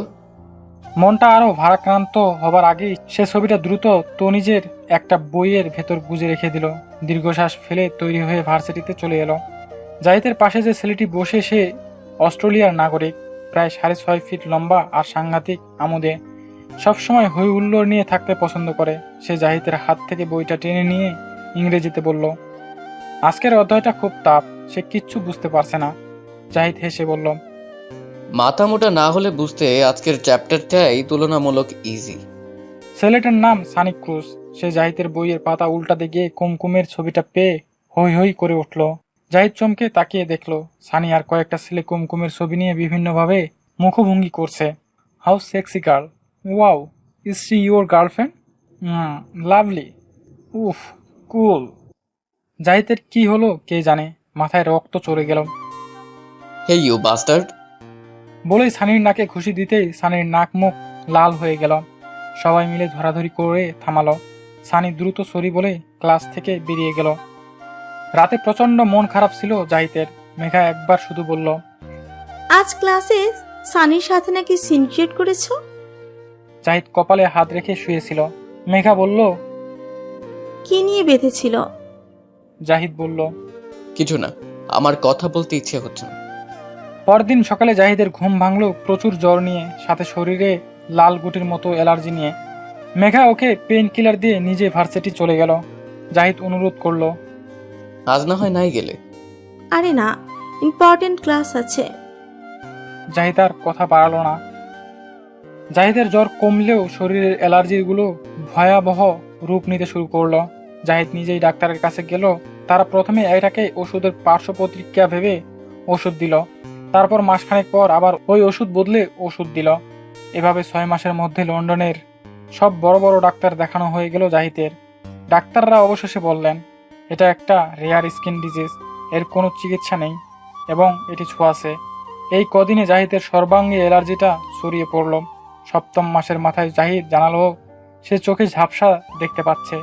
সেই ডাক্তার জানালেন এগুলো তার স্কিন ডিজিজের সাইড ইফেক্ট এবং ধীরে ধীরে সে অন্ধ হয়ে যাবে। সব শুনে মেঘা সব রকম চিকিৎসা শেষে হতাশ হয়ে জাহিদকে বলল, সরি জাহিদ, তোমার জন্য আমি আমার লাইফকে ঝুঁকির মধ্যে ফেলতে পারবো না। মেঘা জাহিদকে ডিভোর্স দিয়ে নিজের মতো সরে গেল। জাহিদ নিজেকেই অভিশাপ দিল। এসবে আমারই কৃতকর্মের ফল। বহু কষ্টে লোক ধরে দেশে ফেরার টিকিট জোগাড় করলো, কারণ চোখ যেভাবে ঝাপসা হচ্ছে সামনে দেখাই না বন্ধ হয়ে যায়। এমনিতেই ওর ছোঁয়াচে স্কিন ডিজিজের জন্য কেউ সহজে ওর কাছে ফিরতে চায় না। তার উপরে এই বিদেশ বিভুঁইয়ে পড়ে মরে থাকলেও কেউ খোঁজ নিতে আসবে না। জাহিদ বার অ্যাট লর কোর্স কমপ্লিট না করেই দেশে উড়াল দিল। সোজা সিলেট এয়ারপোর্টে এসে নামলো ওর প্লেন। জাহিদ চোখে একদম দেখেই না বললেই চলে। এয়ারপোর্ট থেকেই লোক ধরে বহু কষ্টে নিজের গ্রামের বাড়িতে পৌঁছালো। শ্বশুর আব্বাকে ওষুধ খাইয়ে দিয়ে কুমকুম কোরআন শরীফ পাঠ করতে বসলো। শ্বশুর আব্বা বললেন, তোর পড়া হলে একটু আসিস তো মা, কিছু কথা বলবো তোর সাথে। কুমকুম মাথা নাড়লো। জি আব্বা। কিছুক্ষণ পর কোরআন শরীফ তুলে রেখে আব্বার সামনে এসে বলল কুমকুম, জি বলুন আব্বা। মাগো, তুই আর কতদিন এভাবে নিজেকে অপেক্ষা করিয়ে রাখবি? তোর নিজেও তো একটা ভবিষ্যৎ আছে। আমি বলি কি, তুই নিজের জীবন নিয়ে আরেকবার ভাব।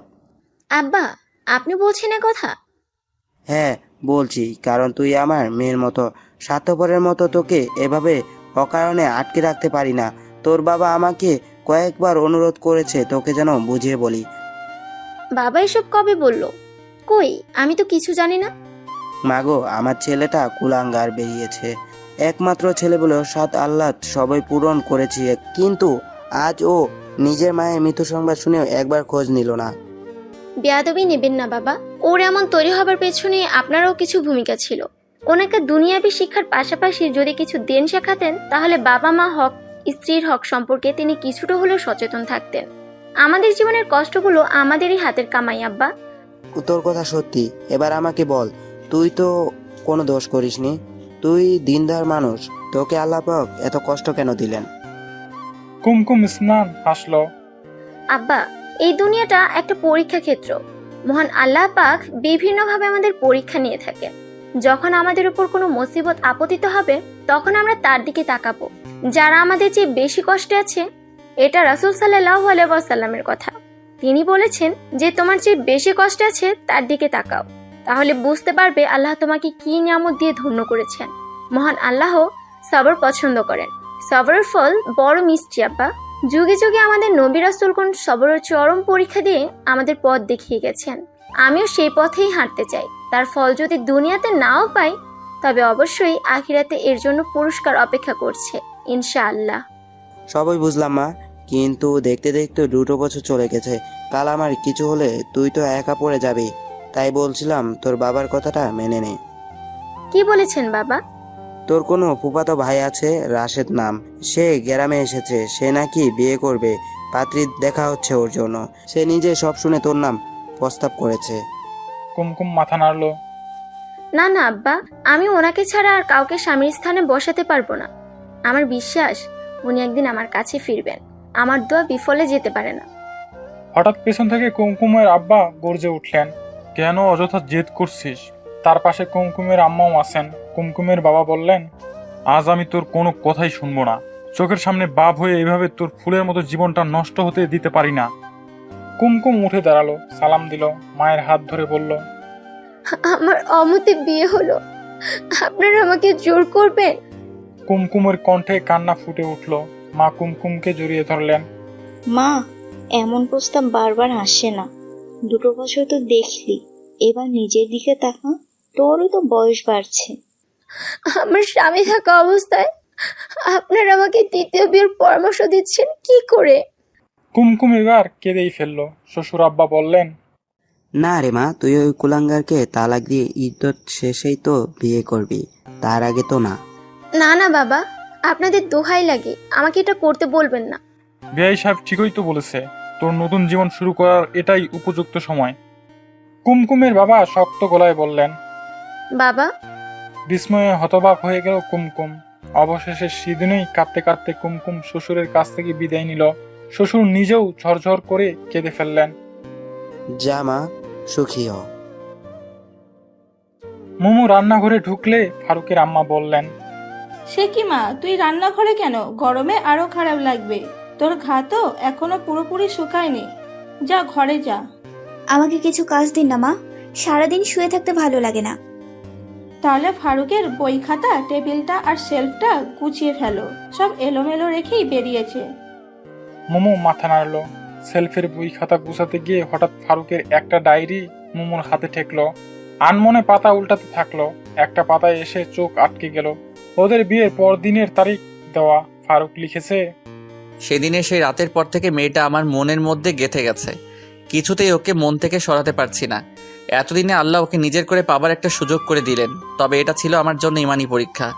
মুমুকে বোধহয় মনের অজান্তেই ভালোবেসে ফেলেছি।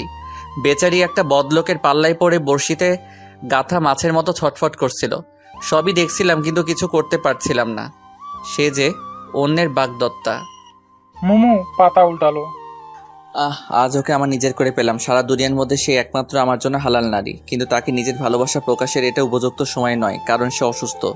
তাছাড়া তার মনেও তো আমার প্রতি ভালোবাসা তৈরি হবার সময় দিতে হবে। পরের পাতা। আজ প্রথম ড্রেসিং করলাম, বেচারি লজ্জায় লাল। আর আমার যে কি হচ্ছিল সে তো আমি জানি। কি এক ধৈর্য পরীক্ষা মাবুদ। এতটুকু পরেই মোমো ডায়েরি বন্ধ করে বুকের সাথে চেপে ধরলো। তখনই ফারুকের কথা শুনে দৃশ্যত চমকে উঠল। কি করছো? মোমো বকার মতো ডায়েরিটা সহ হাত দুটো পেছনে লুকালো, ঠিক যেমন বাচ্চারা লুকায়। ফারুক এগিয়ে এলো। হাতে কি দেখি? মোমো মাথা নাড়ল। না, কিছু না তো। ফারুক ওর উপর দিয়ে ঝুঁকে মোমোর হাত দুটো ধরে সামনে আনলো। এটা কি? সরি। চুরি করে অন্যের ডায়েরি পড়া উচিত না, এটা জানো না? মোমো দ্রুত ডায়েরিটা সেলফি রেখে দিয়ে চলে যেতে নিলে ফারুক খপ করে ওর হাত চেপে ধরলো। ডায়েরি পড়েছো কেন? পড়িনি তো। আবার মিথ্যা? মোমো ধরা পড়া গলায় বলল। আমি তো শুধু। তখনই মা ঘরের দরজা থেকে ডাকলে ফারুকের অন্যমনস্কতার সুযোগে মোমো হাত সরিয়ে দৌড় দিল। ট্যাক্সি ড্রাইভার লাগেজ সহ সকল মালপত্র উঠানে নামিয়ে দিয়ে টাকা নিয়ে চলে গেল। জাহিদের বাবা লাঠিতে ভর করে ধীরে ধীরে উঠানে হাঁটছিলেন। এমন সময় জাহিদকে দেখতে পেয়ে তিনি ভূত দেখার মতো চমকে উঠলেন। জাহিদ বাবাকে দেখে ফুপিয়ে কেঁদে উঠে তার পা জড়িয়ে ধরে হাঁটু গেড়ে মাটিতে বসে গেল। আর তিনি পাথরের মতো মুখ করে দাঁড়িয়ে রইলেন। আইনাল মিয়া গত 25 বছর ধরে এ বাড়িতে থেকে আসছে। যুবক বয়সে কাজে ঢুকেছে, এখন বৃদ্ধ প্রায়। এবারের শান শৌকত জৌলস তার চোখের সামনে বেড়ে উঠেছে, আর আজ তার চোখের সামনেই বিলুপ্ত হতে চলেছে। বিশেষ করে জাহিদের এই দুরবস্থা তার মনোকষ্টের বিশেষ কারণ হয়ে দেখা দিয়েছে। কিন্তু যে গাছটা এই বাগানটাকে ফুলে ফলে ভরে দিতে পারত, সেই কুমকুমই কিছুদিন আগে বিদায় নিয়েছে। আজ পিতা পুত্রের বিলাপ রোদন দেখা ছাড়া তার আর কিছুই করার নেই। জাহিদ মৃত্যু পথযাত্রী, ডাক্তাররা তার আশা ছেড়ে দিয়েছে। তার উপর বাড়ি ফিরে মায়ের মৃত্যু সংবাদ শুনে সে একেবারে ভেঙে পড়েছে। স্ত্রীর চলে যাওয়াটাকেও সে ব্যথিত মনে মেনে নিয়েছে, কারণ কুমকুমের উপর সে অধিকার হারিয়েছে। তাছাড়া তার মতো আত্মরার কাছে কুমকুম কি পাবে? বিধবা হতে হবে তাকে। তার চেয়ে তো এই ভালো সে কারো ঘরের ঘূর্ণি হয়ে সুখে জীবন কাটাক। জাহিদ প্রচুর কাশছে, পানির জন্য হাত বাড়িয়েছে, কিন্তু চারদিক ঝাপসা লাগায় গ্লাসটাও ভালোভাবে নজরে আসছে না। হাতের ধাক্কায় গ্লাসটা মাটিতে পড়ে গেল। আইনাল দৌড়ে এসে তাকে পানি খাওয়ালো। জাহিদ দুর্বল স্বরে বলল, চাচা, তুমি এত বারবার এ ঘরে এসো না। এরক ছোঁয়াচে, কেন নিজেকে বিপদে ফেলবে বলো? একটা জগ গ্লাস রেখে চলে যাও। আব্বা গো, বলছিলাম কুমকুম মামনিকে একটু খবর দেই। দা চাচা, দা, এ কাজ করো না। আবার মতো হতভাগা নরাধবের জন্য এই বেচারি অনেক কষ্ট করেছে, আর কত করবে। ওকে সুখী হতে দাও। ওকে কিছু জানিও না। এ আমার পাপের শাস্তি, যে বাবা মা স্ত্রীকে কাঁদিয়ে নিজের সুখ খুঁজতে গিয়েছিলাম। বলেই কেঁদে ফেললো জাহিদ। আয়নাল ভেজা চোখে ভাঙ্গা কাচের টুকরোগুলো তুলে চলে যেতে যেতে শুনলো জাহিদ কাতরাচ্ছে। মা, মা গো, ও মা। আয়নাল চোখের পানি ধরে রাখতে পারলো না। চোখ মুছতে মুছতে সিদ্ধান্ত নিল বড় মিয়া জাহিদের বাবা, আর জাহিদ যতই নিষেধ করুক একটা শেষ চেষ্টা সে করবেই। এ বাড়ির প্রতি তার অনেক ঋণ, আজ ঋণ শোধের দিন। কুমকুমের আম্মা কুমকুমের চুল বেনি গেঁথে দিচ্ছিলেন। মেয়েটা একটুও নিজের যত্ন নেয় না, তাই আজ নিজেই চিরুনি হাতে ওকে বসিয়ে বেনি করে দিচ্ছিলেন। বাইরের উঠান থেকে আয়নাল মিয়ার স্বর শুনে কুমকুম সচেতন হয়ে উঠল। মা, কি যেন ডাকছে দেখো তো। কুমকুমের আম্মা উকি দিলেন ডাক শুনে। ও আয়নাল মিয়া, তা কি হঠাৎ কি মনে করে? কুমকুম আম্মার জন্য কয়েকটা ডাসা পেয়ারা আনছিলাম, ভাবলাম পেয়ারাও দিয়ে যাই, একটু দেখাও কইরা যাই। কুমকুম মাথায় ওড়না পেঁচিয়ে নিজেই বেরিয়ে আসলো। আয়নাল বৃদ্ধ মানুষ, তাই কুমকুম পর্দার সাথে তার সঙ্গে দেখা করে। এতদিন তো আয়নালের সাহায্যেই শ্বশুরের দেখাশোনা করে এসেছে কুমকুম। কেমন আছেন চাচা মিয়া? ভালো গো আম্মা। বলেই চারদিক তাকিয়ে ফিসফিসিয়ে বলল, আম্মা গো, জাহিদ বাবাজির শরীর খুব খারাপ, ডাক্তারেরা কইছে হের রোগ সারত না, সারাদিন ঘরে শুইয়া মায়েরে ডাকে, হেরে মন থেইকা মাফ করে দিও মাগো। আয়নাল চোখ মুছতে মুছতে দ্রুত সেই স্থান ত্যাগ করে, আর কুমকুম নড়াচড়ার শক্তি হারিয়েই উঠানেই বসে পড়ে। মোমো। ফারুক ডাকলো। মোমো মায়ের সাথে বসে ছুরি দিয়ে সবজি কেটে দিচ্ছিল। ফারুকের এমন ডাকেও চমকে উঠল। ফারুক তার নাম ধরে এমন ভাবে কখনো ডাকেনি। মোমো আর স্থির থাকতে পারছে না। কোল থেকে ঝুড়ি নামিয়ে কুড়িমুড়ি করে ছুটল মোমো। পিছন থেকে শাশুড়ি বললেন, আরে আসতে যা। বলেই তিনি মৃদু হাসলেন। প্রায় দৌড়ে এসে মোমো হাঁপাচ্ছে, দম নিয়ে বলল, ডেকেছেন? জি ডেকেছি। এ কি হাঁপাচ্ছ কেন? না, যেভাবে ডাকলেন ভাবলাম। আমার ডায়েরি কই? আমি তো নেইনি। না নিলে কোথায় গেল? এখানে তো নেই। মোমো নিজেও খুঁজলো, তারপর সেলফের একদম উপরের তাকে দেখতে পেয়ে ফারুককে দেখালো। ওই তো। যাও। ব্যাস, এজন্যই ডাকলেন? না, আদর করার জন্য ডেকেছি। মোমো লজ্জিত হাসলো। ফারুক একটার উপর একটা বই শব্দ করে রাখছে আর মোমোর দিকে তাকাচ্ছে। হঠাৎ বলল, শখ কত? মানে? মোমোর হাসি মুছে গেল। এই যে বেহায়া মেয়েদের মতো আমার পিছনে ঘুরঘুর করো, আমার কি আর কাজ নেই তুমি ছাড়া? আদর করবো বলেছি আর অমনি সত্যি বলে বিশ্বাস করলে? হা হা হা হা। ফারুক হেসে উঠল। রাগে অপমানে মোমোর চোখে পানি চলে এলো। দুবার মুখ খুললো কিছু বলার জন্য, কিন্তু কথা খুঁজে না পেয়ে ফোঁস করে জোরে উঠে বলল, আজ থেকে আমি আপনার হাতে ড্রেসিং করব না, একদম না। ইহ, বড় ভয় দেখালে। আপনি আপনি একটা। কি? আমি কি? দুহাত কোমরে রেখে মোমোর সামনে এসে দাঁড়ালো। মোমো কথা খুঁজতে লাগলো। ফারুক বলে দিল, জানি তো বলবে আপনি একটা দারুণ লোক, আমি তো পুরা ক্রাশড, কিন্তু আমি সরি, আমার হাতে প্রেম করার মতো ফালতু টাইম নেই, হাতে অনেক কাজ থাকে বুঝলে। মোমো রাগে দুঃখে জোরে জোরে নিঃশ্বাস নিতে লাগলো, কিন্তু কিছু বলতে পারলো না। ফারুক ওর দিকে তাকিয়ে হাসলো। রাগ করো আর যাই করো, সত্য সত্যই প্রেমে আমি নাই। তাহলে আমাকে বিয়ে করেছিলেন কেন? হঠাৎ সুর নরম করে বলল মোমো। ফারুক বই গুছিয়ে এক পাশে রেখে বলল, এই মা জোর করলো, আমিও ভাবলাম একটা ঝামেলা শেষ হয় তাই। মোমোর দুচোখে পানি। ফারুক এদিকে তাকালো না, বই নিয়ে বেরিয়ে গেল। কেবল যাবার সময় মোমোর মাথায় বই দিয়ে আলতো করে বাড়ি মেরে গেল। মোমো ওকে পিছন থেকে দেখতে লাগলো, তারপর বিছানায় বসে কাঁদতে লাগলো। ফারুক তাহলে ওকে একদমই ভালোবাসে না, এজন্যই তো কাছে ফিরতে দেয় না। মোমোর ভাগ্যটাই কি এমন যে কারো সত্যিকারের ভালোবাসা পাবে না? জাহিদ প্রচুর কাশছে, একবার ডান কাত আর একবার বাম কাত। কোনোভাবেই সে কাশি কমাতে পারছে না। কাশতে কাশতেই উঠে বসলো। পানির গ্লাসটা হাতড়ালো। বেড সাইড টেবিলেই তো সেটা থাকে, নেই তো। হঠাৎ কেউ ওকে পেছন থেকে এক হাতে জড়িয়ে ধরলো। উপর হাতে পানির গ্লাস মুখের সামনে ধরলো। জাহিদ কাশির জন্য কথা বলতে পারছে না, তাই আগে পানিটা খেলো। তারপর কাশির দমক কিছুটা কমলে বলল, কে কে তুমি? আয়নাল চাচা? জাহিদের মন বলছে এমন নরম কোমল হাত তো আয়নালের হতে পারে না। কথা বলছো না কেন? কে তুমি?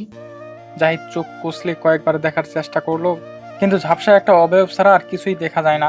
কিন্তু সে কথা বলে না কেন? জাহিদ ডাকলো, আয়নাল চাচা। সামনের ঝাপসা মূর্তিটা তাকে কাত করে শুইয়ে দিল, তারপর বেরিয়ে গেল ঘর ছেড়ে। জাহিদ ভাবলো, এ কি কোন জিন পড়ি, কথা বললো না কেন? কিছুক্ষণ পর আয়নাল মিয়া ঢুকলো। ডাকছো বাবা? কে এসেছিল ঘরে? দেখি নাই তো বাবাজি। জি আসুক, মানা করবে আমাকে ধরতে? এরক বড় ছোঁয়াচ্ছে, কার মরার শখ হয়েছে? বলেই জাহিদ কাঁদতে লাগলো। কুমকুমের বাবা জাহিদের বাবার হাত ধরে বললেন, বেআই সাহেব, মেয়েটা পায়ের উপর আশ্রে পড়ে যে কি কাঁদলো, বাপ হয়ে সহ্য করতে পারলাম না। ওর কান্না দেখে ওর মাই বলল, দিয়ে আসেন ওরে ওর স্বামীর ঘরে, ওর ভাগ্যে যা আছে তাই হবে।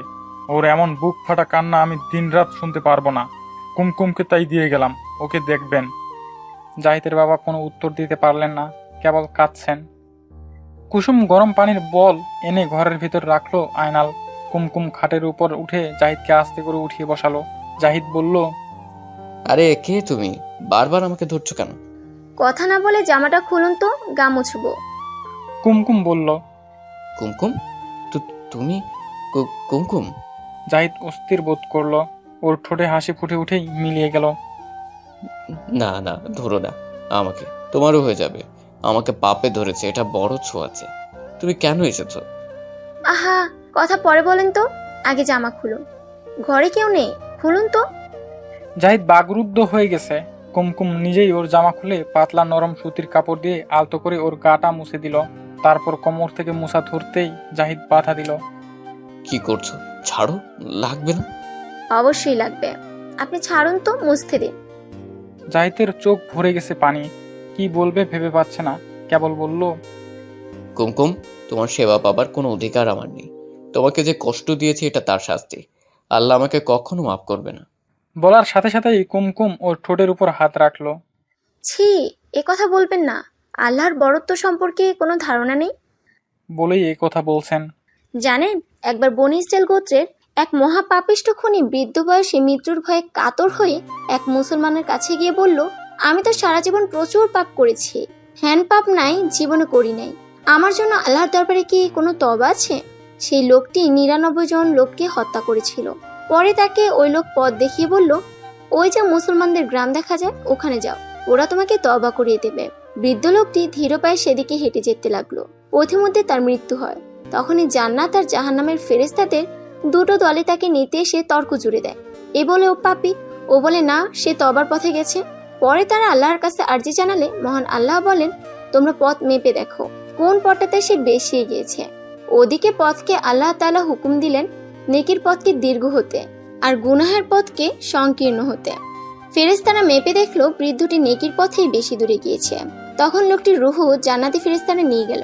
দেখলেন তো, আমাদের পাপ যত বড়ই হোক, জমিন থেকে আসমান পর্যন্ত হোক না কেন, তা আল্লাহর দয়া আর ক্ষমার তুলনায় অতি নগণ্য। শুধু প্রয়োজন এক ফোঁটা আফসোসের কান্না, সব পাপ ধুয়ে যাবে ইনশাআল্লাহ। নিন, মোছাও শেষ। জাহিদ স্তব্ধ হয়ে বসে রইল। কুমকুম, এ রোগ ছোঁয়াচ্ছে, তুমি নিজেকে বিপদে ফেলো না। ধীরে ধীরে বলল জাহিদ। তার মুখে আর কোনো কথা জগালো না। কুমকুম আয়নালকে ডেকে পানির বোতলটা সরাতে বলে নিজেই ঘরটা মুছে ফেললো। তারপর জাহিদকে বলল, আমি আসছি, কেমন? আধা ঘন্টা পর কুমকুম একটা কাঁচের বাটিতে উষ্ণ স্যুপ নিয়ে জাহিদকে খাওয়াতে বসলো। জাহিদ বলল, কি করছো তুমি? তোমাকে কি বললাম এ রোগ ছোঁয়াচ্ছে? আপনি দুনিয়া জোড়া লেখাপড়া শিখে এসেছেন, কিন্তু আসল সত্য থেকে দূরে রয়ে গেছেন। শুনুন, ছোঁয়াছে বলে কোনো রোগ নেই, এটা রাসূল সাল্লাল্লাহু আলাইহি ওয়াসাল্লামের কথা। সংক্রামক ব্যাধি থাকতে পারে, হাঁচি কাশি থেকে রোগের জীবাণু ছড়াতে পারে, কিন্তু ছুলেই রোগ হয়ে যাবে এটা পুরোপুরি মিথ্যা। একবার আরবে উটের মধ্যে মরক দেখা দিলে সবাই বলল এক উট থেকে সব উটে ওই রোগ পেয়েছে। তখন রাসূল সাল্লাল্লাহু আলাইহি ওয়াসাল্লাম বলেছিলেন, তাহলে প্রথম উটটাকে কিভাবে রোগে পেল? হাদিসটা অনেক বড়, তাই সংক্ষেপে বললাম। শুনুন, আপনার বিজ্ঞান দিনে 10 বার থিওরি বদলায়, কিন্তু রাসূল সাল্লাল্লাহু আলাইহি ওয়াসাল্লাম 1450 বছর আগে যা বলে গেছিলেন তা তো আজ অক্ষরে অক্ষরে সত্য প্রমাণিত হচ্ছে। তবু আপনাদের ওই বিজ্ঞানেই বিশ্বাস। তুমি এখনো মাদ্রাসা চালাও, তাই না? জাহিদ হঠাৎ প্রশ্ন করলো। কুমকুম জবাব দিল, জি চালাই। কিভাবে বুঝলেন? জাহিদ ইসম্লান হাসলো। তোমার লেকচার শুনে বলে দুজনেই হেসে উঠল। আজ অনেকদিন পর বাড়িটাতে হাসির ফোয়ারা ঝরল। জাহিদ সাথে সাথেই থেমে গেল। কুমকুমও চুপ হয়ে গেল।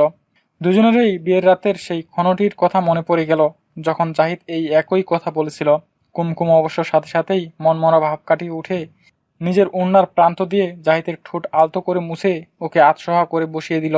জাহিদ বলল, আমার অপরাধের বোঝা আরো বাড়িয়ে দিচ্ছ কুমকুম। একবারে সব শোধ করে দিন, হলো তো? সেই সুযোগ কি পাবো? তুমি আমার মধ্যে বেঁচে থাকার প্রেরণা যোগাচ্ছ। ইস, একটিবার যদি তোমার মুখখানি দেখতে পেতাম, বোধহয় এই চোখের সেই সৌভাগ্য হবে না। চুপ করে ঘুমান তো। ঘুমোতে ইচ্ছে করছে না, তোমার সাথে কথা বলতে ইচ্ছে করছে। তুমি কথা বল, আমি শুনি। একটুও না, এখন আপনি ওষুধ খাবেন, তারপর ঘুমাবেন। ঘুম আসে না কুমকুম, সারা রাত ছটফট করি। আমি ঘুম পাড়িয়ে দেব, আপনি একটু বসুন, আমি এগুলো রেখে আসি। মৃত্যু পথযাত্রী জাহিদ কুমকুমের ফেরার অপেক্ষা করছে তৃষ্ণিত অন্তরে, যে অন্তরে নতুন করে বাঁচার লোভ জাগিয়েছে কুমকুম নামের মেয়েটি। প্রতিদিনই ফুসকুড়িগুলো থেকে কষের মতো বের হয়, আর প্রতিদিনই কুমকুম ধৈর্যের সাথে তা পরিষ্কার করে দেয়। লমকূপগুলো মুখে জমাট বাঁধতে দেয় না, তারপরেও ঘাগুলো যেই কে সেই। তবু কুমকুমের নিরলস প্রচেষ্টার অন্ত নেই। ওর সারাটা দিন কাটে জাহিদের পেছনেই। যেদিন কুমকুম এসেছে সেদিনই ঘরে ঢুকে একটা চাপা গন্ধ টের পেয়েছে, তাই প্রতিদিনই বিছানার চাদর তুলে ফেলেছে, তা গরম পানি দিয়ে ধুয়ে রৌদ্রে মেলে দেয়। কুমকুমকে ঘরের কাজে সাহায্য করার জন্য আয়নাল একজন ঠিকে বুয়া জোগাড় করে দিয়েছে। সে কাজের চেয়ে কথা বলে বেশি। প্রথম দিন এসেই সে বলতে লাগলো, এই আদামরা মানুষটারে টাইম না নিজের সোনার অঙ্গ ক্ষয় করতেছেন গো আম্মা। আমনের মতো মাইয়া হিল লেগে এত খাটতাছে, ভাবতেও বিস্ময় লাগে। কুমকুম রান্না করতে করতে জবাব দিয়েছে, আপনাকে যা কাজ দিয়েছি সেটাই করেন, এসব ব্যাপারে আপনার কথা বলার দরকার নেই। না না, আমার কি দরকার, কই তো আপনার লেগা মায়া লাগে, এমন সুন্দর মানুষ আপনি। আর এই আমার এই দেখেন না কি সুন্দর চেহারা ছিল, সে একবার দেখলে দুইবার চাইয়া দেখতো, আর অহন ঘরের মরাও ফিরা চায় না। বুঝলাম, এখন তাড়াতাড়ি কাজ শেষ করে কাপড়গুলো রোদ্রে মেলে দিন। বলেই জাহিদের জন্য শরবত নিয়ে গেল। জাহিদ চোখ বন্ধ করে পড়ছিল। কুমকুম কপালে হাত রাখতেই চোখ মেলল। কুমকুমের চোখে পানি ভরে এলো। কি সুন্দর চেহারার স্বাস্থ্যবান লোকটা রোগে শোকে কি হয়ে গেছে। কুমকুম চোখের পানি লুকিয়ে মুখে হাসি টেনে জাহিদের গা ঘেঁষে বসলে জাহিদ অস্বস্তিতে কুমকুমের দিকে তাকায়। তুমি আমাকে স্বপ্ন দেখিও না কুমু, আমি তোমার ছোঁয়া পাবারও যোগ্যতা রাখি না। এত চেষ্টা করছো কিন্তু দেখো আমার কোনো উন্নতি নেই। লন্ডনের ডাক্তাররা আমাকে যে রিপোর্ট দিয়েছে তা দেখে ওরা আমাকে সে দেশে রাখেনি, নিজ দেশে ফেরত পাঠিয়েছে। যাকে ভালোবেসে তোমার মতো পবিত্র ফুলের মতো মেয়েকে অগ্রাহ্য করলাম, সেই চরম বিপদে ফেলে চলে গেল। আর আজ তুমি। এসব ভাবনা ছাড়ুন তো। কোনো ডাক্তার তার সীমার বাইরে গিয়ে তো চিকিৎসা করতে পারবে না, কিন্তু সকল ডাক্তারের যিনি মালিক তার ক্ষমতা অসীম। তাই তার কাছেই আমার আকুল আবেদন জানিয়েছি, তিনি চাইলে সব পারেন। তার রহমত থেকে আমি কখনোই নিরাশ নই। তবু কুমু, আমি তোমার কাছে ক্ষমা চাই, আমাকে ক্ষমা করে দিও। আমি পৃথিবীর সবচেয়ে বড় হতভাগা যে তোমার মতো মেয়ের সাথে সোনার সংসার পেয়েও আজ নিজ ভুলে পথের ভিখিরি। তোমাকে চোখে দেখার সৌভাগ্যটুকু হচ্ছে না। তুমি মন থেকে আমাকে ক্ষমা করে দিও, যেন মরেও শান্তি পাই। কুমকুম আড়ালে চোখ মুছে খুব সাবধানে, যেন জাহিদ টের না পায়। কুমকুম ওকে মন মরা করতে চায় না, চায় ওর ভিতরকার জীবনী শক্তিকে জাগিয়ে তুলতে। তাই কুমকুম ওকে বিভিন্নভাবে বেঁচে থাকার অনুপ্রেরণা জুগিয়ে যায়, হতাশা থেকে সরিয়ে রাখতে চায়। কুমকুম প্রসঙ্গ পাল্টাতে বলল, নিন শরবতটা খেয়ে নিন, তারপর আপনাকে তায়াম্মুম করিয়ে দেব, জোহরের নামাজটা আদায় করে নেবেন। বলেই গ্লাসটা জাহিদের মুখের সামনে ধরে। জানেন আজ আমি কি পড়েছি? জাহিদ প্রশ্নবোধক ভঙ্গিতে তাকায়। কুমকুম বলে, বিয়েতে পাওয়া গলার চেনটা, যেটাতে আপনার নাম লেখা আছে, ছুঁয়ে দেখুন। জাহিদ হাত বাড়াতে গেলে অজান্তেই হাতটা কুমকুমের গায়ে ধাক্কা লেগে যায়। কোথায় লেগেছে বুঝতে পেরে জাহিদ হাতটা মুঠো করে আড়ষ্টভাবে দ্রুত সরিয়ে নেয়। কুমকুম নিজেও অপ্রস্তুত হয়ে যায়। তারপর দ্বিধা কাটিয়ে নিজেই জাহিদের হাতটা তুলে নিজের গালের চেইনের উপর রাখে। জাহিদ চেইনটা তর্জনী দিয়ে শুয়ে হাত সরিয়ে নিয়ে অন্যমনস্ক হয়ে যায়। কুমকুমও গ্লাস নিয়ে উঠে পড়ে। মোমো চুপ করে শুয়ে আছে। ফারুক খাতা দেখা শেষ করে দু হাতে আর মরা ভেঙে গ্লাসে পানি ঢালে।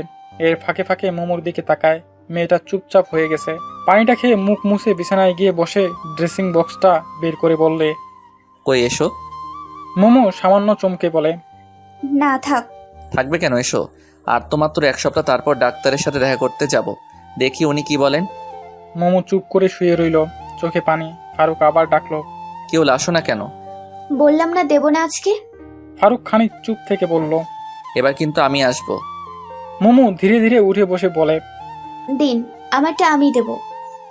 ফারুক দেখলো ওর চোখে পানি চিকচিক করছে, সুর নরম করে বলল, আচ্ছা, দুপুরে কথাটার জন্য সরি, এবার এসো। তুমি একা পারবে না, পিঠে কি তোমার হাত যাবে?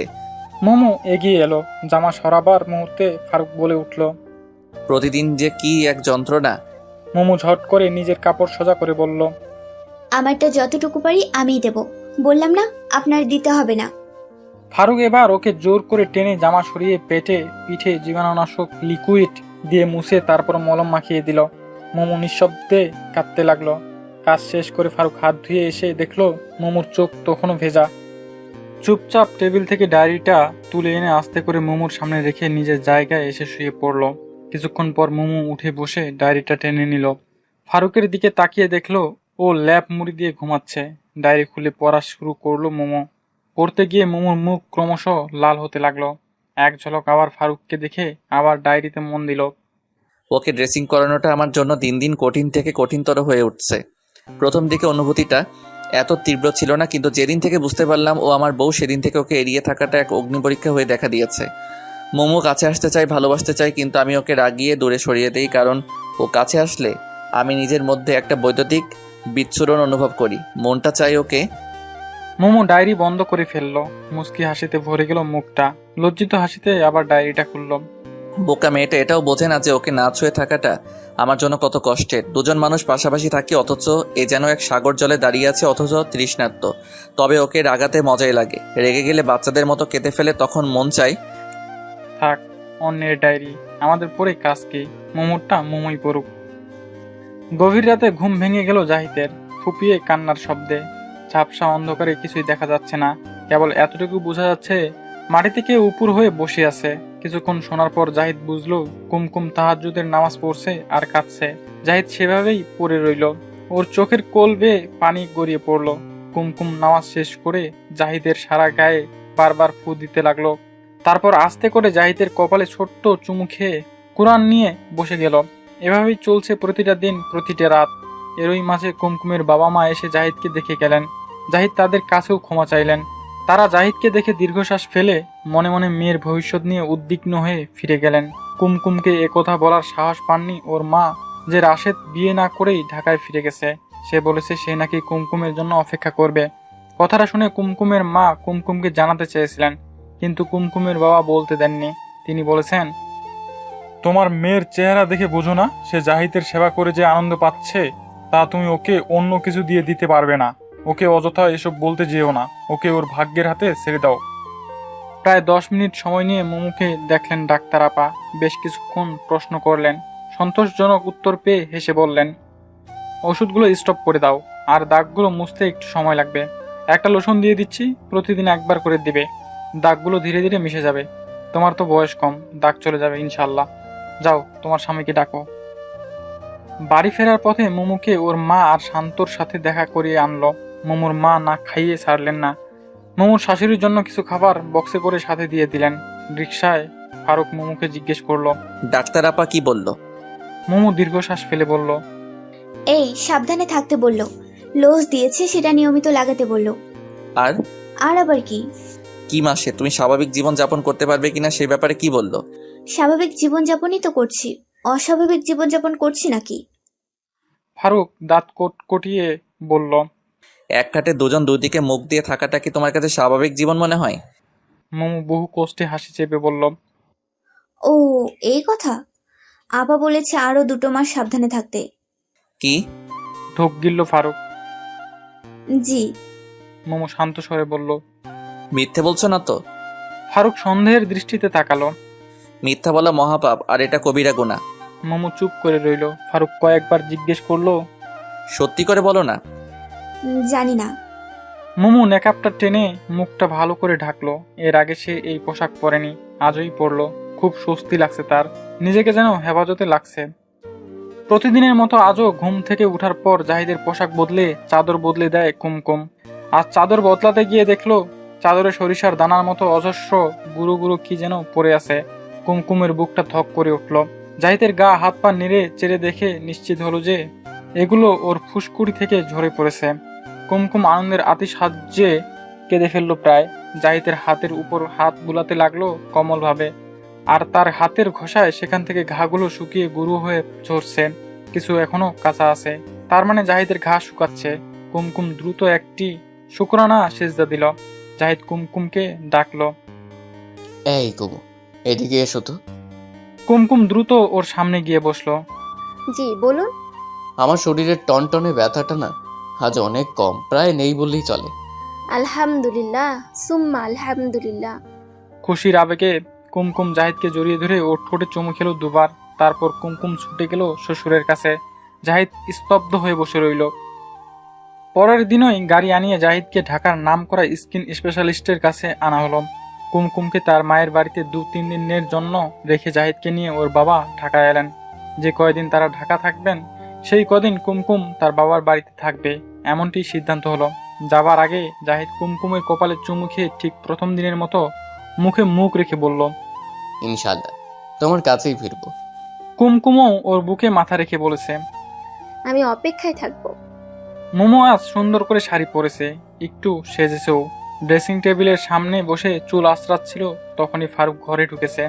এক পলক ওর দিকে তাকিয়ে খাতা নিয়ে বসে আছে। মোমো ভেবেছিল ওর দিকে মুগ্ধ হয়ে তাকাবে, কিছু বলবে, তা না, বেরসিকের মতো খাতাপত্র নিয়ে বসে গেছে। মোমো উঠে একবার খাটের কাছে গেল, আর একবার অযথাই টেবিলের কাছ দিয়ে ঘুরে গেল। ফারুক তাকালো না। মোমো কি ভেবে পারফিউম স্প্রে করলো গায়ে। তারপর ফারুকের সামনে গিয়ে খাতাপত্র নাড়াচাড়া করে চলে আসছিল। তখন ফারুক নাক কুঁচকে বলল, ইস, বাজে একটা গন্ধ পাচ্ছি। কিসের গন্ধ এটা? বাজে গন্ধ? মোমো বরজা হতোর মতো বলল। কেমন যেন ইঁদুর মরা টাইপ। মোমোর কেঁদে ফেলার দশা, যার জন্য করি চুরি সেই বলে চোর। রেগে মেগে বলল, আমার গায়ের পারফিউম আপনার কাছে বাজে গন্ধ মনে হচ্ছে? ওহো, তুমি দিয়েছ? মেয়েদের পারফিউম দেওয়া গুনাহ, তাও জানো না? আমাকে কেউ কখনো বলেনি। মোমো থমথমে গলায় বলল, তাই তো বলি। আচ্ছা শোনো, আমি কাজ করছি, তুমি এখন একটু ওই দিকে যাও, কাজ করতে দাও, কেমন? মোমোর চোখ চিরে কান্না বেরিয়ে আসতে চাইলো। ফারুক খাতার দিকে চেয়ে বলল, ভাবছি আজ থেকে রাতে তোমাকে আম্মার সাথে দিয়ে দিব। 2 মাস আম্মার সাথে থাকো, তারপর দেখা যাবে। মোমো মনে মনে অস্থির হয়ে উঠল বলার জন্য যে আমি মিথ্যে বলেছি, আমাকে তোমার কাছ থেকে দূরে পাঠিও না, কিন্তু কিছুই বলা হলো না। ড্রেসিং টেবিলের সামনে বসে ধীরে ধীরে চুড়িগুলো খুলতে লাগলো। চুলগুলো হাত দিয়ে কোনো রকমে খোপা করলো। তারপর কানের দুল খুলতে যাবে, তখনই পিছন থেকে কেউ ওকে জড়িয়ে ধরে একেবারে কোলে তুলে ফেললো। প্রথমটায় চমকে গেলেও পরক্ষণেই নিজেকে ফারুকের কোলে আবিষ্কার করলো মোমো। তারপর প্রচন্ড অভিমানে নেমে যেতে চাইলেও পারল না। ফারুক ওকে বিছানায় নামিয়ে দিয়ে আলতো করে ওর কান ধরে বলল, মিথ্যা বলেছ কেন? বলিনি মিথ্যা বলা কবিরা গুনাহ? মোমো ওর হাত ছাড়িয়ে বলল, মিথ্যাকে সত্যে পরিণত করুন। 2 মাস আমি আম্মার কাছে থাকবো। বললেই হলো, এদিকে আমার ত্রাহি ত্রাহি অবস্থা। ফারুক মোমোকে চেপে ধরল। আরে কি শুরু করেছেন? আমার ড্রেসিং। দুধ তরি, ড্রেসিং এর গুল্লি মারি। মোমো কিছু বলতে গেলেও পারল না। ফারুক ওর অধর উষ্ট সদর্পে দখল করে ফেলেছে। মোমো নিজেও বেসামাল। ফারুকের ডাকে সাড়া দিতে সেও যে উন্মুখ। ডাক্তার জাহিদের কাগজপত্র খুঁটিয়ে খুঁটিয়ে দেখলেন। তারপর শার্ট খুলে গায়ের গুটিগুলো দেখালেন, সেগুলো শুকিয়ে পড়া ধরেছে। তিনি আবেগে উচ্ছ্বাসিত হয়ে জাহিদকে বললেন, it's really miracle mister Zahid, you are the luckiest person in the world. তিনি জাহিদকে আই স্পেশালিস্টের কাছে রেফার করলেন। আই স্পেশালিস্ট জাহিদের চোখে একটা লেজার থেরাপির পরামর্শ দিলেন। তিনি খুবই আশাবাদী। তার বিশ্বাস, কয়েকটা থেরাপি দিলে জাহিদ তার চোখের কার্যক্ষমতা ফিরে পেতে পারে। একেবারে পরিষ্কার না দেখলেও অনেকটা দেখতে পাবে বলেই বিশ্বাস। এ সকল কাজ শেষ করতে করতে জাহিদ আর তার বাবার প্রায় 8-10 দিন লেগে গেল। ওদিকে কুমকুম তো অস্থির। জাহিদের ফোন পেয়েই সে শ্বশুরবাড়ি চলে এলো। নিজ হাতে ঘুরদৌড় সব ধুয়ে মুছে পরিষ্কার করলো, কয়েক পদ রান্না করলো। বেচারা গত কয়েকটা মাস ধরে শুধু আলুনি আর স্যুপ খেয়ে আসছে। সবকিছু গুছিয়ে নিজেও ফ্রেশ হলো। বেছে বেছে সুন্দর শাড়িটা পরলো, চোখে হালকা করে কাজল দিল। বেশি সাজতে লজ্জা করছিল। তাছাড়া জাহিদ যদি ওকে দেখতে না পায় তাহলে সে যে লাভ কি? যাক, চোখে না দেখুক, মানুষটা তো সুস্থ হোক। বাবাকে ভেতরে পাঠিয়ে দিয়ে আয়নালকে মালপত্র নিয়ে যেতে ডাকলো। আয়নাল জিনিসপত্র রেখে অভ্যাসবশত জাহিদকে ধরে ঘরে নিয়ে বসালো। জাহিদ এখন চোখে বেশ ভালোই দেখতে পায়। শরীরের ক্ষতগুলোও অধিকাংশই শুকিয়ে গেছে। বলতে গেলে সে এখন অনেকটা ঝরঝরে। জাহিদের চেহারার আগের সৌন্দর্যটা অনেকখানি ফিরে এসেছে। জাহিদ এবার ইচ্ছে করেই দাড়িটা সেভ করেনি। দাড়িতে ওকে আরো ম্যানলি দেখাচ্ছে। জাহিদ নিজের রুমে বসে চুপ করে ডাক্তারের কাগজগুলো দেখছিল। কুমকুম ওদের আসার সংবাদ পেয়ে রান্নাঘরের চুলা ধিমে আঁচে দিয়ে বুয়াকে কাজ বুঝিয়ে দিয়ে দ্রুত ঘরে চলে এলো। কুমকুম ঘরে ঢোকা মাত্রই জাহিদ চোখ তুলে তাকালো। কুমকুম দরজার সামনেই দাঁড়িয়ে গেল। জাহিদের চাহনি বলে দিচ্ছে ও দেখতে পাচ্ছে। কেন কে জানে কুমকুমকে হঠাৎ লজ্জা ঘিরে ধরল। মৃদস্বরে সালাম দিয়ে দরজার কাছেই দেয়াল ঘেঁষে দাঁড়িয়ে রইল। জাহিদ তৃষিত নয়নে তাকিয়ে আছে কুমকুমের দিকে। ফ্যানের বাতাসে হাতের কাগজগুলো উঠতে শুরু করেছে, সেদিকে জাহিদের খেয়াল নেই। কুমকুমকে দূরে দাঁড়িয়ে থাকতে দেখে কিছু বলতে গিয়েও থেমে গেল সে। তারপর ডান হাত বাড়িয়ে বলল, কুমকুম তুমি কোথায়? কুমকুমের মুখে অন্ধকার ছায়া ঘনালো। জাহিদ এখনো দেখতে পায় না। ও তো ভেবেছিল। কুমকুম ছুটে এসে জাহিদকে জড়িয়ে ধরে ওকে দাঁড় করালো। জাহিদও অসহায়ের মতো দাঁড়ালো। কুমকুম ওর চেহারায় গায়ে হাত বুলিয়ে বলল, আল্লাহর রহমতে আপনার হাতে পায়ের ক্ষতগুলো নেই বললেই চলে। ডাক্তার কি বলল? জাহিদ কোনো কথা বলছে না, কেবল দু চোখ ভরে কুমকুমকে দেখছে। কি মায়া কারা চেহারা! চোখের কাজলটা তো জাহিদের বুকের ভেতর ঘাই মারছে যেন। জাহিদ আলতোভাবে কুমকুমকে জড়িয়ে ধরে দাঁড়িয়েছিল। কুমকুম সরে যেতে চেয়ে বলল, আসেন জামাটা চেঞ্জ করে দিই। বলেই শার্টটা খুলে ঘরোয়া একটা ঢলা গেঞ্জি হাতে নিতেই দেখলো জাহিদ অনায়াসে ওকে পাশ কাটিয়ে হেঁটে গিয়ে দরজাটা আটকে দিল। কুমকুম বিস্ময়ে হতবাক হলো। আপনি দেখতে পাচ্ছেন? বলেই কুমকুমকে জড়িয়ে ধরে বলল, কই, যাবার আগে যেভাবে আদর করে দিলে এখনো তেমন আদর করো। ইয়ে চুলায় রান্না। বুয়া আছে, সে দেখবে। আপাকে ভাত দিতে হবে যে। বুয়া আছে, আয়নাল আছে। আপনার গরম পানি এখন লাগবে না। ছাড়ুন, আব্বা কি ভাববে? যা ভাবার ভাবুক, কিছু করার নেই। প্লিজ বোঝার চেষ্টা করুন। সেই ক্ষমতা তুমি কেড়ে নিয়েছো। আরে জাহিদ তার সমগ্র জীবনে যে সুখের অস্তিত্ব সম্পর্কে বেখবর ছিল, আজ সেই সুখের সাগরে সে ডুব সাঁতারু। কুমকুমের ভালোবাসা আর যত্নে জাহিদের জীবন মরুভূমিতে ফুল ফুটেছে, আর সে ফুল বাগানের মালি হলো কুমকুম। জাহিদ খুঁজে পেয়েছে জীবনের সত্যিকারের আনন্দ। প্রতিদিন ভোরে উঠে নামাজ শেষে কুমকুমকে নিয়ে হাঁটতে বেরোয়। হেঁটে এসে দুজনে হালকা নাস্তা সেরে জাহিদ চলে যায় ব্যবসায়িক কাজে, আর কুমকুম গিয়ে ঢোকে মাদ্রাসায়। জাহিদের আব্বার অসুস্থতার পর থেকে জাহিদ পুরোপুরিভাবে পারিবারিক ব্যবসাটা সামলাচ্ছে। পাশাপাশি প্রিয়তমা স্ত্রী কুমকুমের মাদ্রাসার প্রশাসনিক দিকগুলোও সে দক্ষতার সাথে পরিচালনা করে চলেছে। কুমকুমের ওই প্রবল উৎসাহে জাহিদ নিজেও বিশুদ্ধভাবে কোরআন শিক্ষা করে নিয়েছে। এখন রাতে শোবার আগে প্রতিদিন আধা পাতা করে কোরআন মুখস্থের কাজ চলছে। বলতে গেলে পুরো সন্ধেটাই কুমকুমের সাথে কোরআন আর হাদিসের আলোচনায় কাটে। এতে যে কি অপার আনন্দ রয়েছে তা জাহিদ আগে বুঝতে পারেনি। দুনিয়াবি আনন্দ তো রয়েছেই, পাশাপাশি আখিরাতের ঘর নির্মাণের কাজও চলছে জোরে সরে। জাহিদ কুমকুমকে কেবল দুনিয়াতেই 50 বা 60 বছরের জন্য নয়, বরং চির যৌবনের দেশ জান্নাতেও চিরসঙ্গী হিসেবে চায়। তাই জাহিদের ব্যক্তিগত জীবনও এসেছে আমূল পরিবর্তন। সে এখন একজন পুরোদস্তর প্র্যাকটিসিং মুসলিম। তার সারা জীবনের অর্জিত মেধা পাণ্ডিত্য দিয়ে সে ঢেলে সাজিয়েছে এই ইসলামিক বিদ্যালয়টি। সিলেট শহরের উপকণ্ঠে তাদের মাদ্রাসাটি শহরের নামকরা মাদ্রাসায় পরিণত হয়েছে। দূর দূরান্ত থেকে ছাত্রছাত্রী এসে এতে ভর্তি হচ্ছে দিনের বিশুদ্ধ পাঠ নিতে। এর মধ্যেও জাহিদের সুখের আকাশের এক কোণে দেখা দিল কালো মেঘের ঘনঘটা। বাবার অসুস্থতার কারণে গত বছর থেকেই তার ব্যবসাটি জাহিদই সমান দক্ষতার সাথে চালিয়ে যাচ্ছে। ব্যবসার প্রয়োজনে ওকে মাঝে মধ্যে ঢাকাও যেতে হয়। তেমনি দীর্ঘদিন ধরে চলে আসা এক ব্যবসায়িক জটিলতা প্রকট আকার ধারণ করায় জাহিদকে আজও জরুরি ভিত্তিতে ঢাকা আসতে হলো। তার বাবার ব্যবসায়িক জটিলতার আইনগত দিকগুলো এতদিন বাবার পুরনো পরিচিত আইনজীবী ব্যারিস্টার হাসিবুল ইসলামই দেখে এসেছেন। তিনি মারা যাওয়ায় বর্তমানে তার সহকর্মী ব্যারিস্টার সামিয়া জামান এগুলো দেখাশোনা করছেন। হঠাৎ বিশেষ প্রয়োজনে তিনি নিজেই জাহিদকে তার সাথে যোগাযোগ করতে অনুরোধ জানিয়েছেন, নতুবা জাহিদের ফ্যাক্টরিতে ইনজাংশন জারি করা হয়ে যেতে পারে।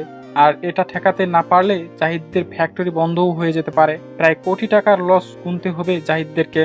বলা যেতে পারে তারা পথের ফকির হয়ে যাবে। জাহিদ তাই জরুরি ভিত্তিতে ঢাকায় রওনা দিয়েছে। জাহিদের ইচ্ছে আছে কাজটা সেরে কুমকুমের জন্য কিছু কেনাকাটার জন্য শপিং কমপ্লেক্সগুলোতেও একবার ঢু মারবে। তবে তার আগে ব্যারিস্টার সামিয়া জামানের সাথে দেখা করার কাজটা সারতে হবে। নামটা শুনে জাহিদের মনে কিছুটা অস্বস্তি কাজ করছিল, কারণ মেঘার নামও ছিল সামিয়া। জাহিদ নিজেও জানতো না যে ওর জন্য এত বড় বিস্ময় অপেক্ষা করছিল। চেম্বারে ঢুকতেই ও মুখোমুখি হলো মেঘার। জাহিদ নিজের জায়গাতেই স্থির হয়ে গেল। মেঘা ফোনে কথা বলছিল। জাহিদকে দেখে হা হয়ে গেল। তারপর ফোনটা দ্রুত ছেড়ে দিয়ে দাঁড়িয়ে গেল। জাহিদ তুমি? জাহিদ সামান্য হাসলো। কি ভেবেছিলে মরে গেছি? বলেই জাহিদ চলে আসার জন্য ঘুরে দাঁড়ালে পিছন থেকে মেঘা ডাকলো, জাহিদ প্লিজ একটু শোনো। জাহিদ থমকে দাঁড়ালো। মেঘা জাহিদকে পা থেকে মাথা পর্যন্ত দেখতে লাগলো আর বলে চলল, তুমি তো সেই আগের মতোই হয়ে গেছো, কি আশ্চর্য। জাহিদ এর কোনো জবাব দিল না। মেঘা কাতর স্বরে বলল, জাহিদ, আমি জানি আমি অনেক বড় একটা অন্যায় করেছি। আমি তোমাকে এতদিন ধরে অনেক খুঁজেছি, বিশ্বাস করো। তোমার গ্রামের ঠিকানায় তোমার কাছে যেতে চেয়েছি, কেন? তোমার কাছে ক্ষমা চাইতে। কিসের ক্ষমা? জাহিদ, আমি জানি তুমি আমার উপর রেগে আছো, কিন্তু আমি তো মানুষ। সেই পরিস্থিতিতে আমি একটা ভুল করে ফেলেছি, তার জন্য ভুগেছিও অনেক।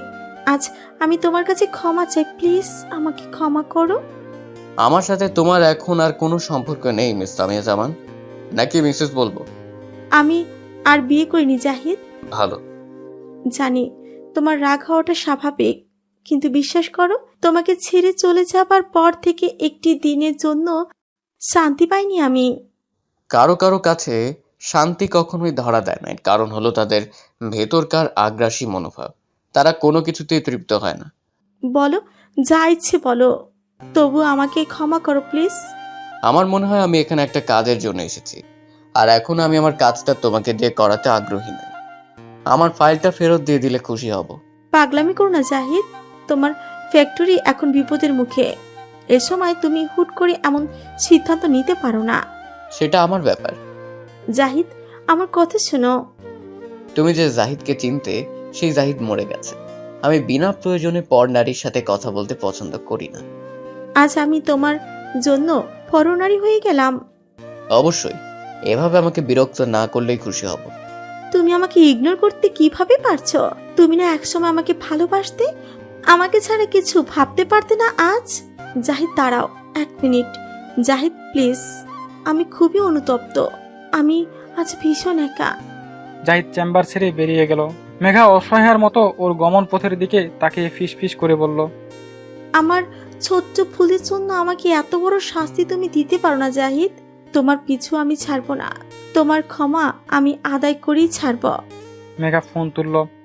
পরদিন জাহিদ মেঘার অ্যাসিস্ট্যান্টকে ফোন করে জানালো সে এখানে তার মামলা রাখতে চায় না, তার ফাইল তাকে বুঝিয়ে দেওয়া হোক। অ্যাসিস্ট্যান্ট জানালো সে ম্যাডামের সাথে কথা বলে জানাবে। ঘন্টাখানেক পরেই মেঘা ফোন দিল জাহিদকে। জাহিদ, একটু দেখা করতে পারবে? জরুরি দরকার ছিল। প্রয়োজন মনে করছি না। তুমি আমার সাথে এমন করতে পারছো? মানলাম আমি একটা ভুল করেছি, কিন্তু আমি এক সময় তোমার স্ত্রী ছিলাম। আমাদের সম্পর্ক। জাহিদ ওকে থামিয়ে দিয়ে বলল, আমার স্ত্রী শুধু কুমকুম, আর কেউ নয়। এক জীবনের করা ভুলের সাজা আমি পেয়েছি, এখন কুমকুমই আমার জীবন, সেই আমার মরণ। কুমকুম তোমার সেই গ্রামের বউ? হ্যাঁ, কেন? তুমি কি ভেবেছিলে তোমার মতো সেও আমাকে ফেলে চলে গেছে? আচ্ছা, আমি রাখি। আমার ফাইল রেডি রেখো, কাল এসে নিয়ে যাব।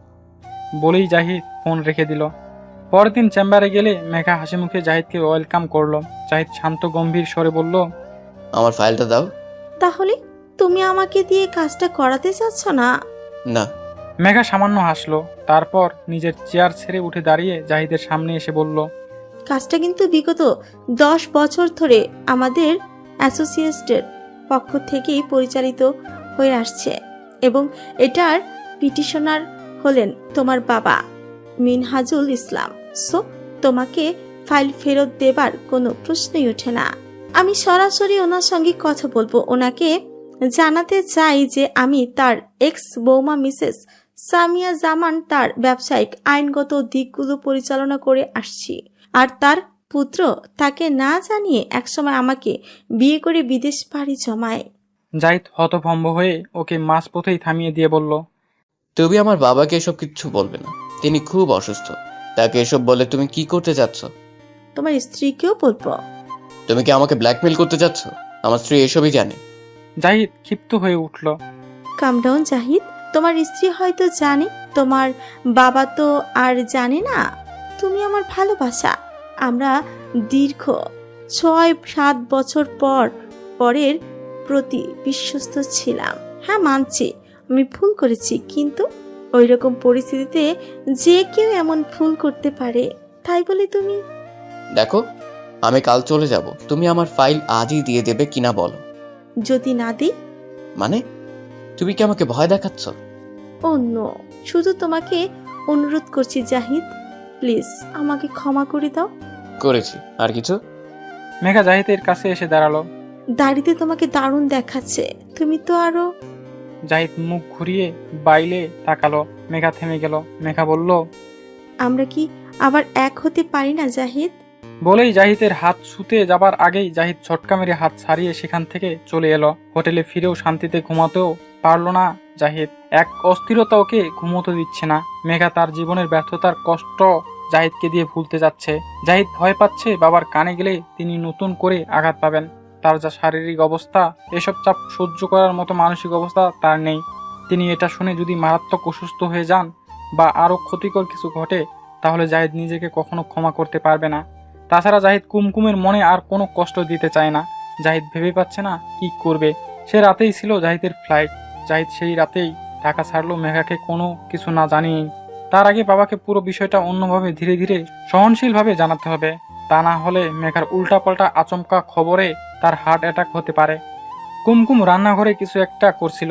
হঠাৎ পেছন থেকে জাহিদ এসে জড়িয়ে ধরলো কুমকুমকে। আসসালামু আলাইকুম জান। কুমকুম প্রথমে চমকে গেল, তারপর হেসে সালামের জবাব দিয়ে বলল, কখন এলেন টের পাইনি তো। টের পাননি কারণ আপনি নিজ ভাবনায় মশগুল ছিলেন। তা আপনার ভাবনায় কি এই অধম ছিল? কুমকুম হেসে বলল, আমার ভাবনায় আপনি সবসময় আছেন। চলুন ঘরে চলুন। জাহিদ চট করে কুমকুমের গালে চুমু খেয়ে বলল, চলো। জাহিদ কুমকুমের উরুর উপর মাথা রেখে শুয়েছিল, কিন্তু ওকে অন্য মানুষকে দেখে কুমকুম বলল, আপনি কি কিছু নিয়ে চিন্তিত? জাহিদ দীর্ঘশ্বাস ফেলে বলল, একটা গুনাহ মানুষকে কত ভোগান্তিতেই না ফেলে। কি হয়েছে ঠিক করে বলুন তো। জাহিদ কিছুক্ষণ ভেবে ধীরে ধীরে মেঘার প্রতিটি কথা কুমকুমকে খুলে বলল। কুমকুম নীরবে তা শুনল, তারপর বলল, এখন তাহলে কি করবেন? লস হয়ে হোক, তাকে দিয়ে মামলা চালানোর প্রশ্নই ওঠে না। কুমকুম কোনো কথা বলল না, ছোট্ট একটা দীর্ঘশ্বাস ফেলল। তার দুদিন পরেই জাহিদ নাস্তা খেয়ে বাইরে চলে যাওয়ার পরই কুমকুম প্রতিদিনের মতো মাদ্রাসায় চলে আসেন। তখন মাদ্রাসার এক শিক্ষিকা এসে জানায় এক মহিলা কুমকুমের সাথে দেখা করতে চায়। কুমকুম ভেবেছে ভর্তি সংক্রান্ত কিছু হবে। সে মহিলাটিকে ভেতরে ডেকে পাঠায়। মহিলাটি এসে কুমকুমের দিকে দীর্ঘক্ষণ তাকিয়ে থাকে। কুমকুম তাকে সাদরে অভ্যর্থনা জানায়। মহিলাটি নিজের পরিচয় দিয়ে বলে, আমি জাহিদের বন্ধু মেঘা। কুমকুম মনে মনে চমকে উঠল, এই সেই মেঘা, কিন্তু মুখে কিছু বলল না। মেঘা বলে চলল, আমার একটা ভুলের কারণে ওর সাথে আমার বিচ্ছেদ ঘটে গেছে।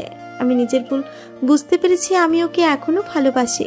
আমি ওর সাথে কথা বলে নিজের অবস্থাটা ব্যক্ত করতে চাই যে ওর অবর্তমানে আমার দিন কতটা খারাপ কেটেছে। কুমকুম কিছুক্ষণ নীরব রইল। দেখুন, আপনি ধার্মিক মানুষ, শুনেছি আপনার মনটা অনেক বড়। কেউ ভুল বুঝে ক্ষমা চাইলে তাকে ক্ষমা করা উচিত, তাকে না বলুন। দেখুন, এখানে আমার তো কিছু করার নেই। অবশ্যই আছে।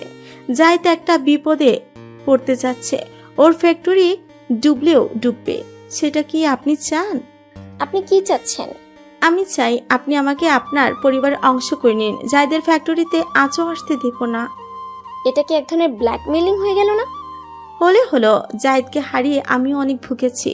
আজ আমি যখন ভুল বুঝে নিঃশর্ত ক্ষমা চাইছি, সে কেন আমাকে আপন করে নেবে না বলুন? এটা তো জাহিদই ভালো বলতে পারবে। জাহিদ আমাকে ভালোবাসে, এটা প্রমাণিত। আমি ওকে ছেড়ে গেছি বলে বাধ্য হয়ে আপনার সাথে সংসার করছে, কিন্তু ভালো আমাকেই বাসে। এটা ওর জেদ যে ও আমাকে কষ্ট দিচ্ছে। কুমকুম কিছুক্ষণ নীরব থেকে দীর্ঘশ্বাস ফেলে বলল, বোন, আপনি ভাববেন না, আপনার কথা আমি ওর সাথে আলাপ করব। তবে এই ব্যাপারে আমি কোনো কথা বলা ঠিক হবে না। আপনি কোথায় উঠেছেন? আমি হিলটনে উঠেছি। আপনি কাইন্ডলি জাহিদকে আমার সাথে অন্তত কথা বলতে রাজি করান। আমি নিশ্চিত ও আমার সব কথা শুনলে আমাকে ক্ষমা না করে পারবে না। কোনো স্ত্রীর কি উচিত তার স্বামীকে পরনারীর সাথে আলাপে বাধ্য করা? উচিত না, কিন্তু আপনি তো অন্যরকম। তা এখানে এসেই জানলাম। আপনি একজন মেয়ে হয়েও আমার অন্তরটা বোঝার চেষ্টা করুন। কুমকুম চুপ হয়ে গেল। রাতে কুমকুমকে নীরব দেখে জাহিদ বিভিন্নভাবে ওকে হাসানোর চেষ্টা করলো। ঘাড়ে সুড়সুড়ি দিল, তারপর কানের লতিতে আলতো করে কামড় দিয়ে বলল, আমার জানটা আজকে নীরব কেন? কোনো সাড়া পাচ্ছি না। কুমকুম জাহিদের দিকে তাকিয়ে বলল, আজ মাদ্রাসায় মেঘা এসেছিল। জাহিদ থমকে গেল, ওর হাতের বাঁধন আলগা হয়ে গেল। কুমকুমকে ছেড়ে দিয়ে বলল, কি বলেছে সে তোমাকে? কুমকুম মুখ নিচু করে মেঘার বলা সব কথাই বলল।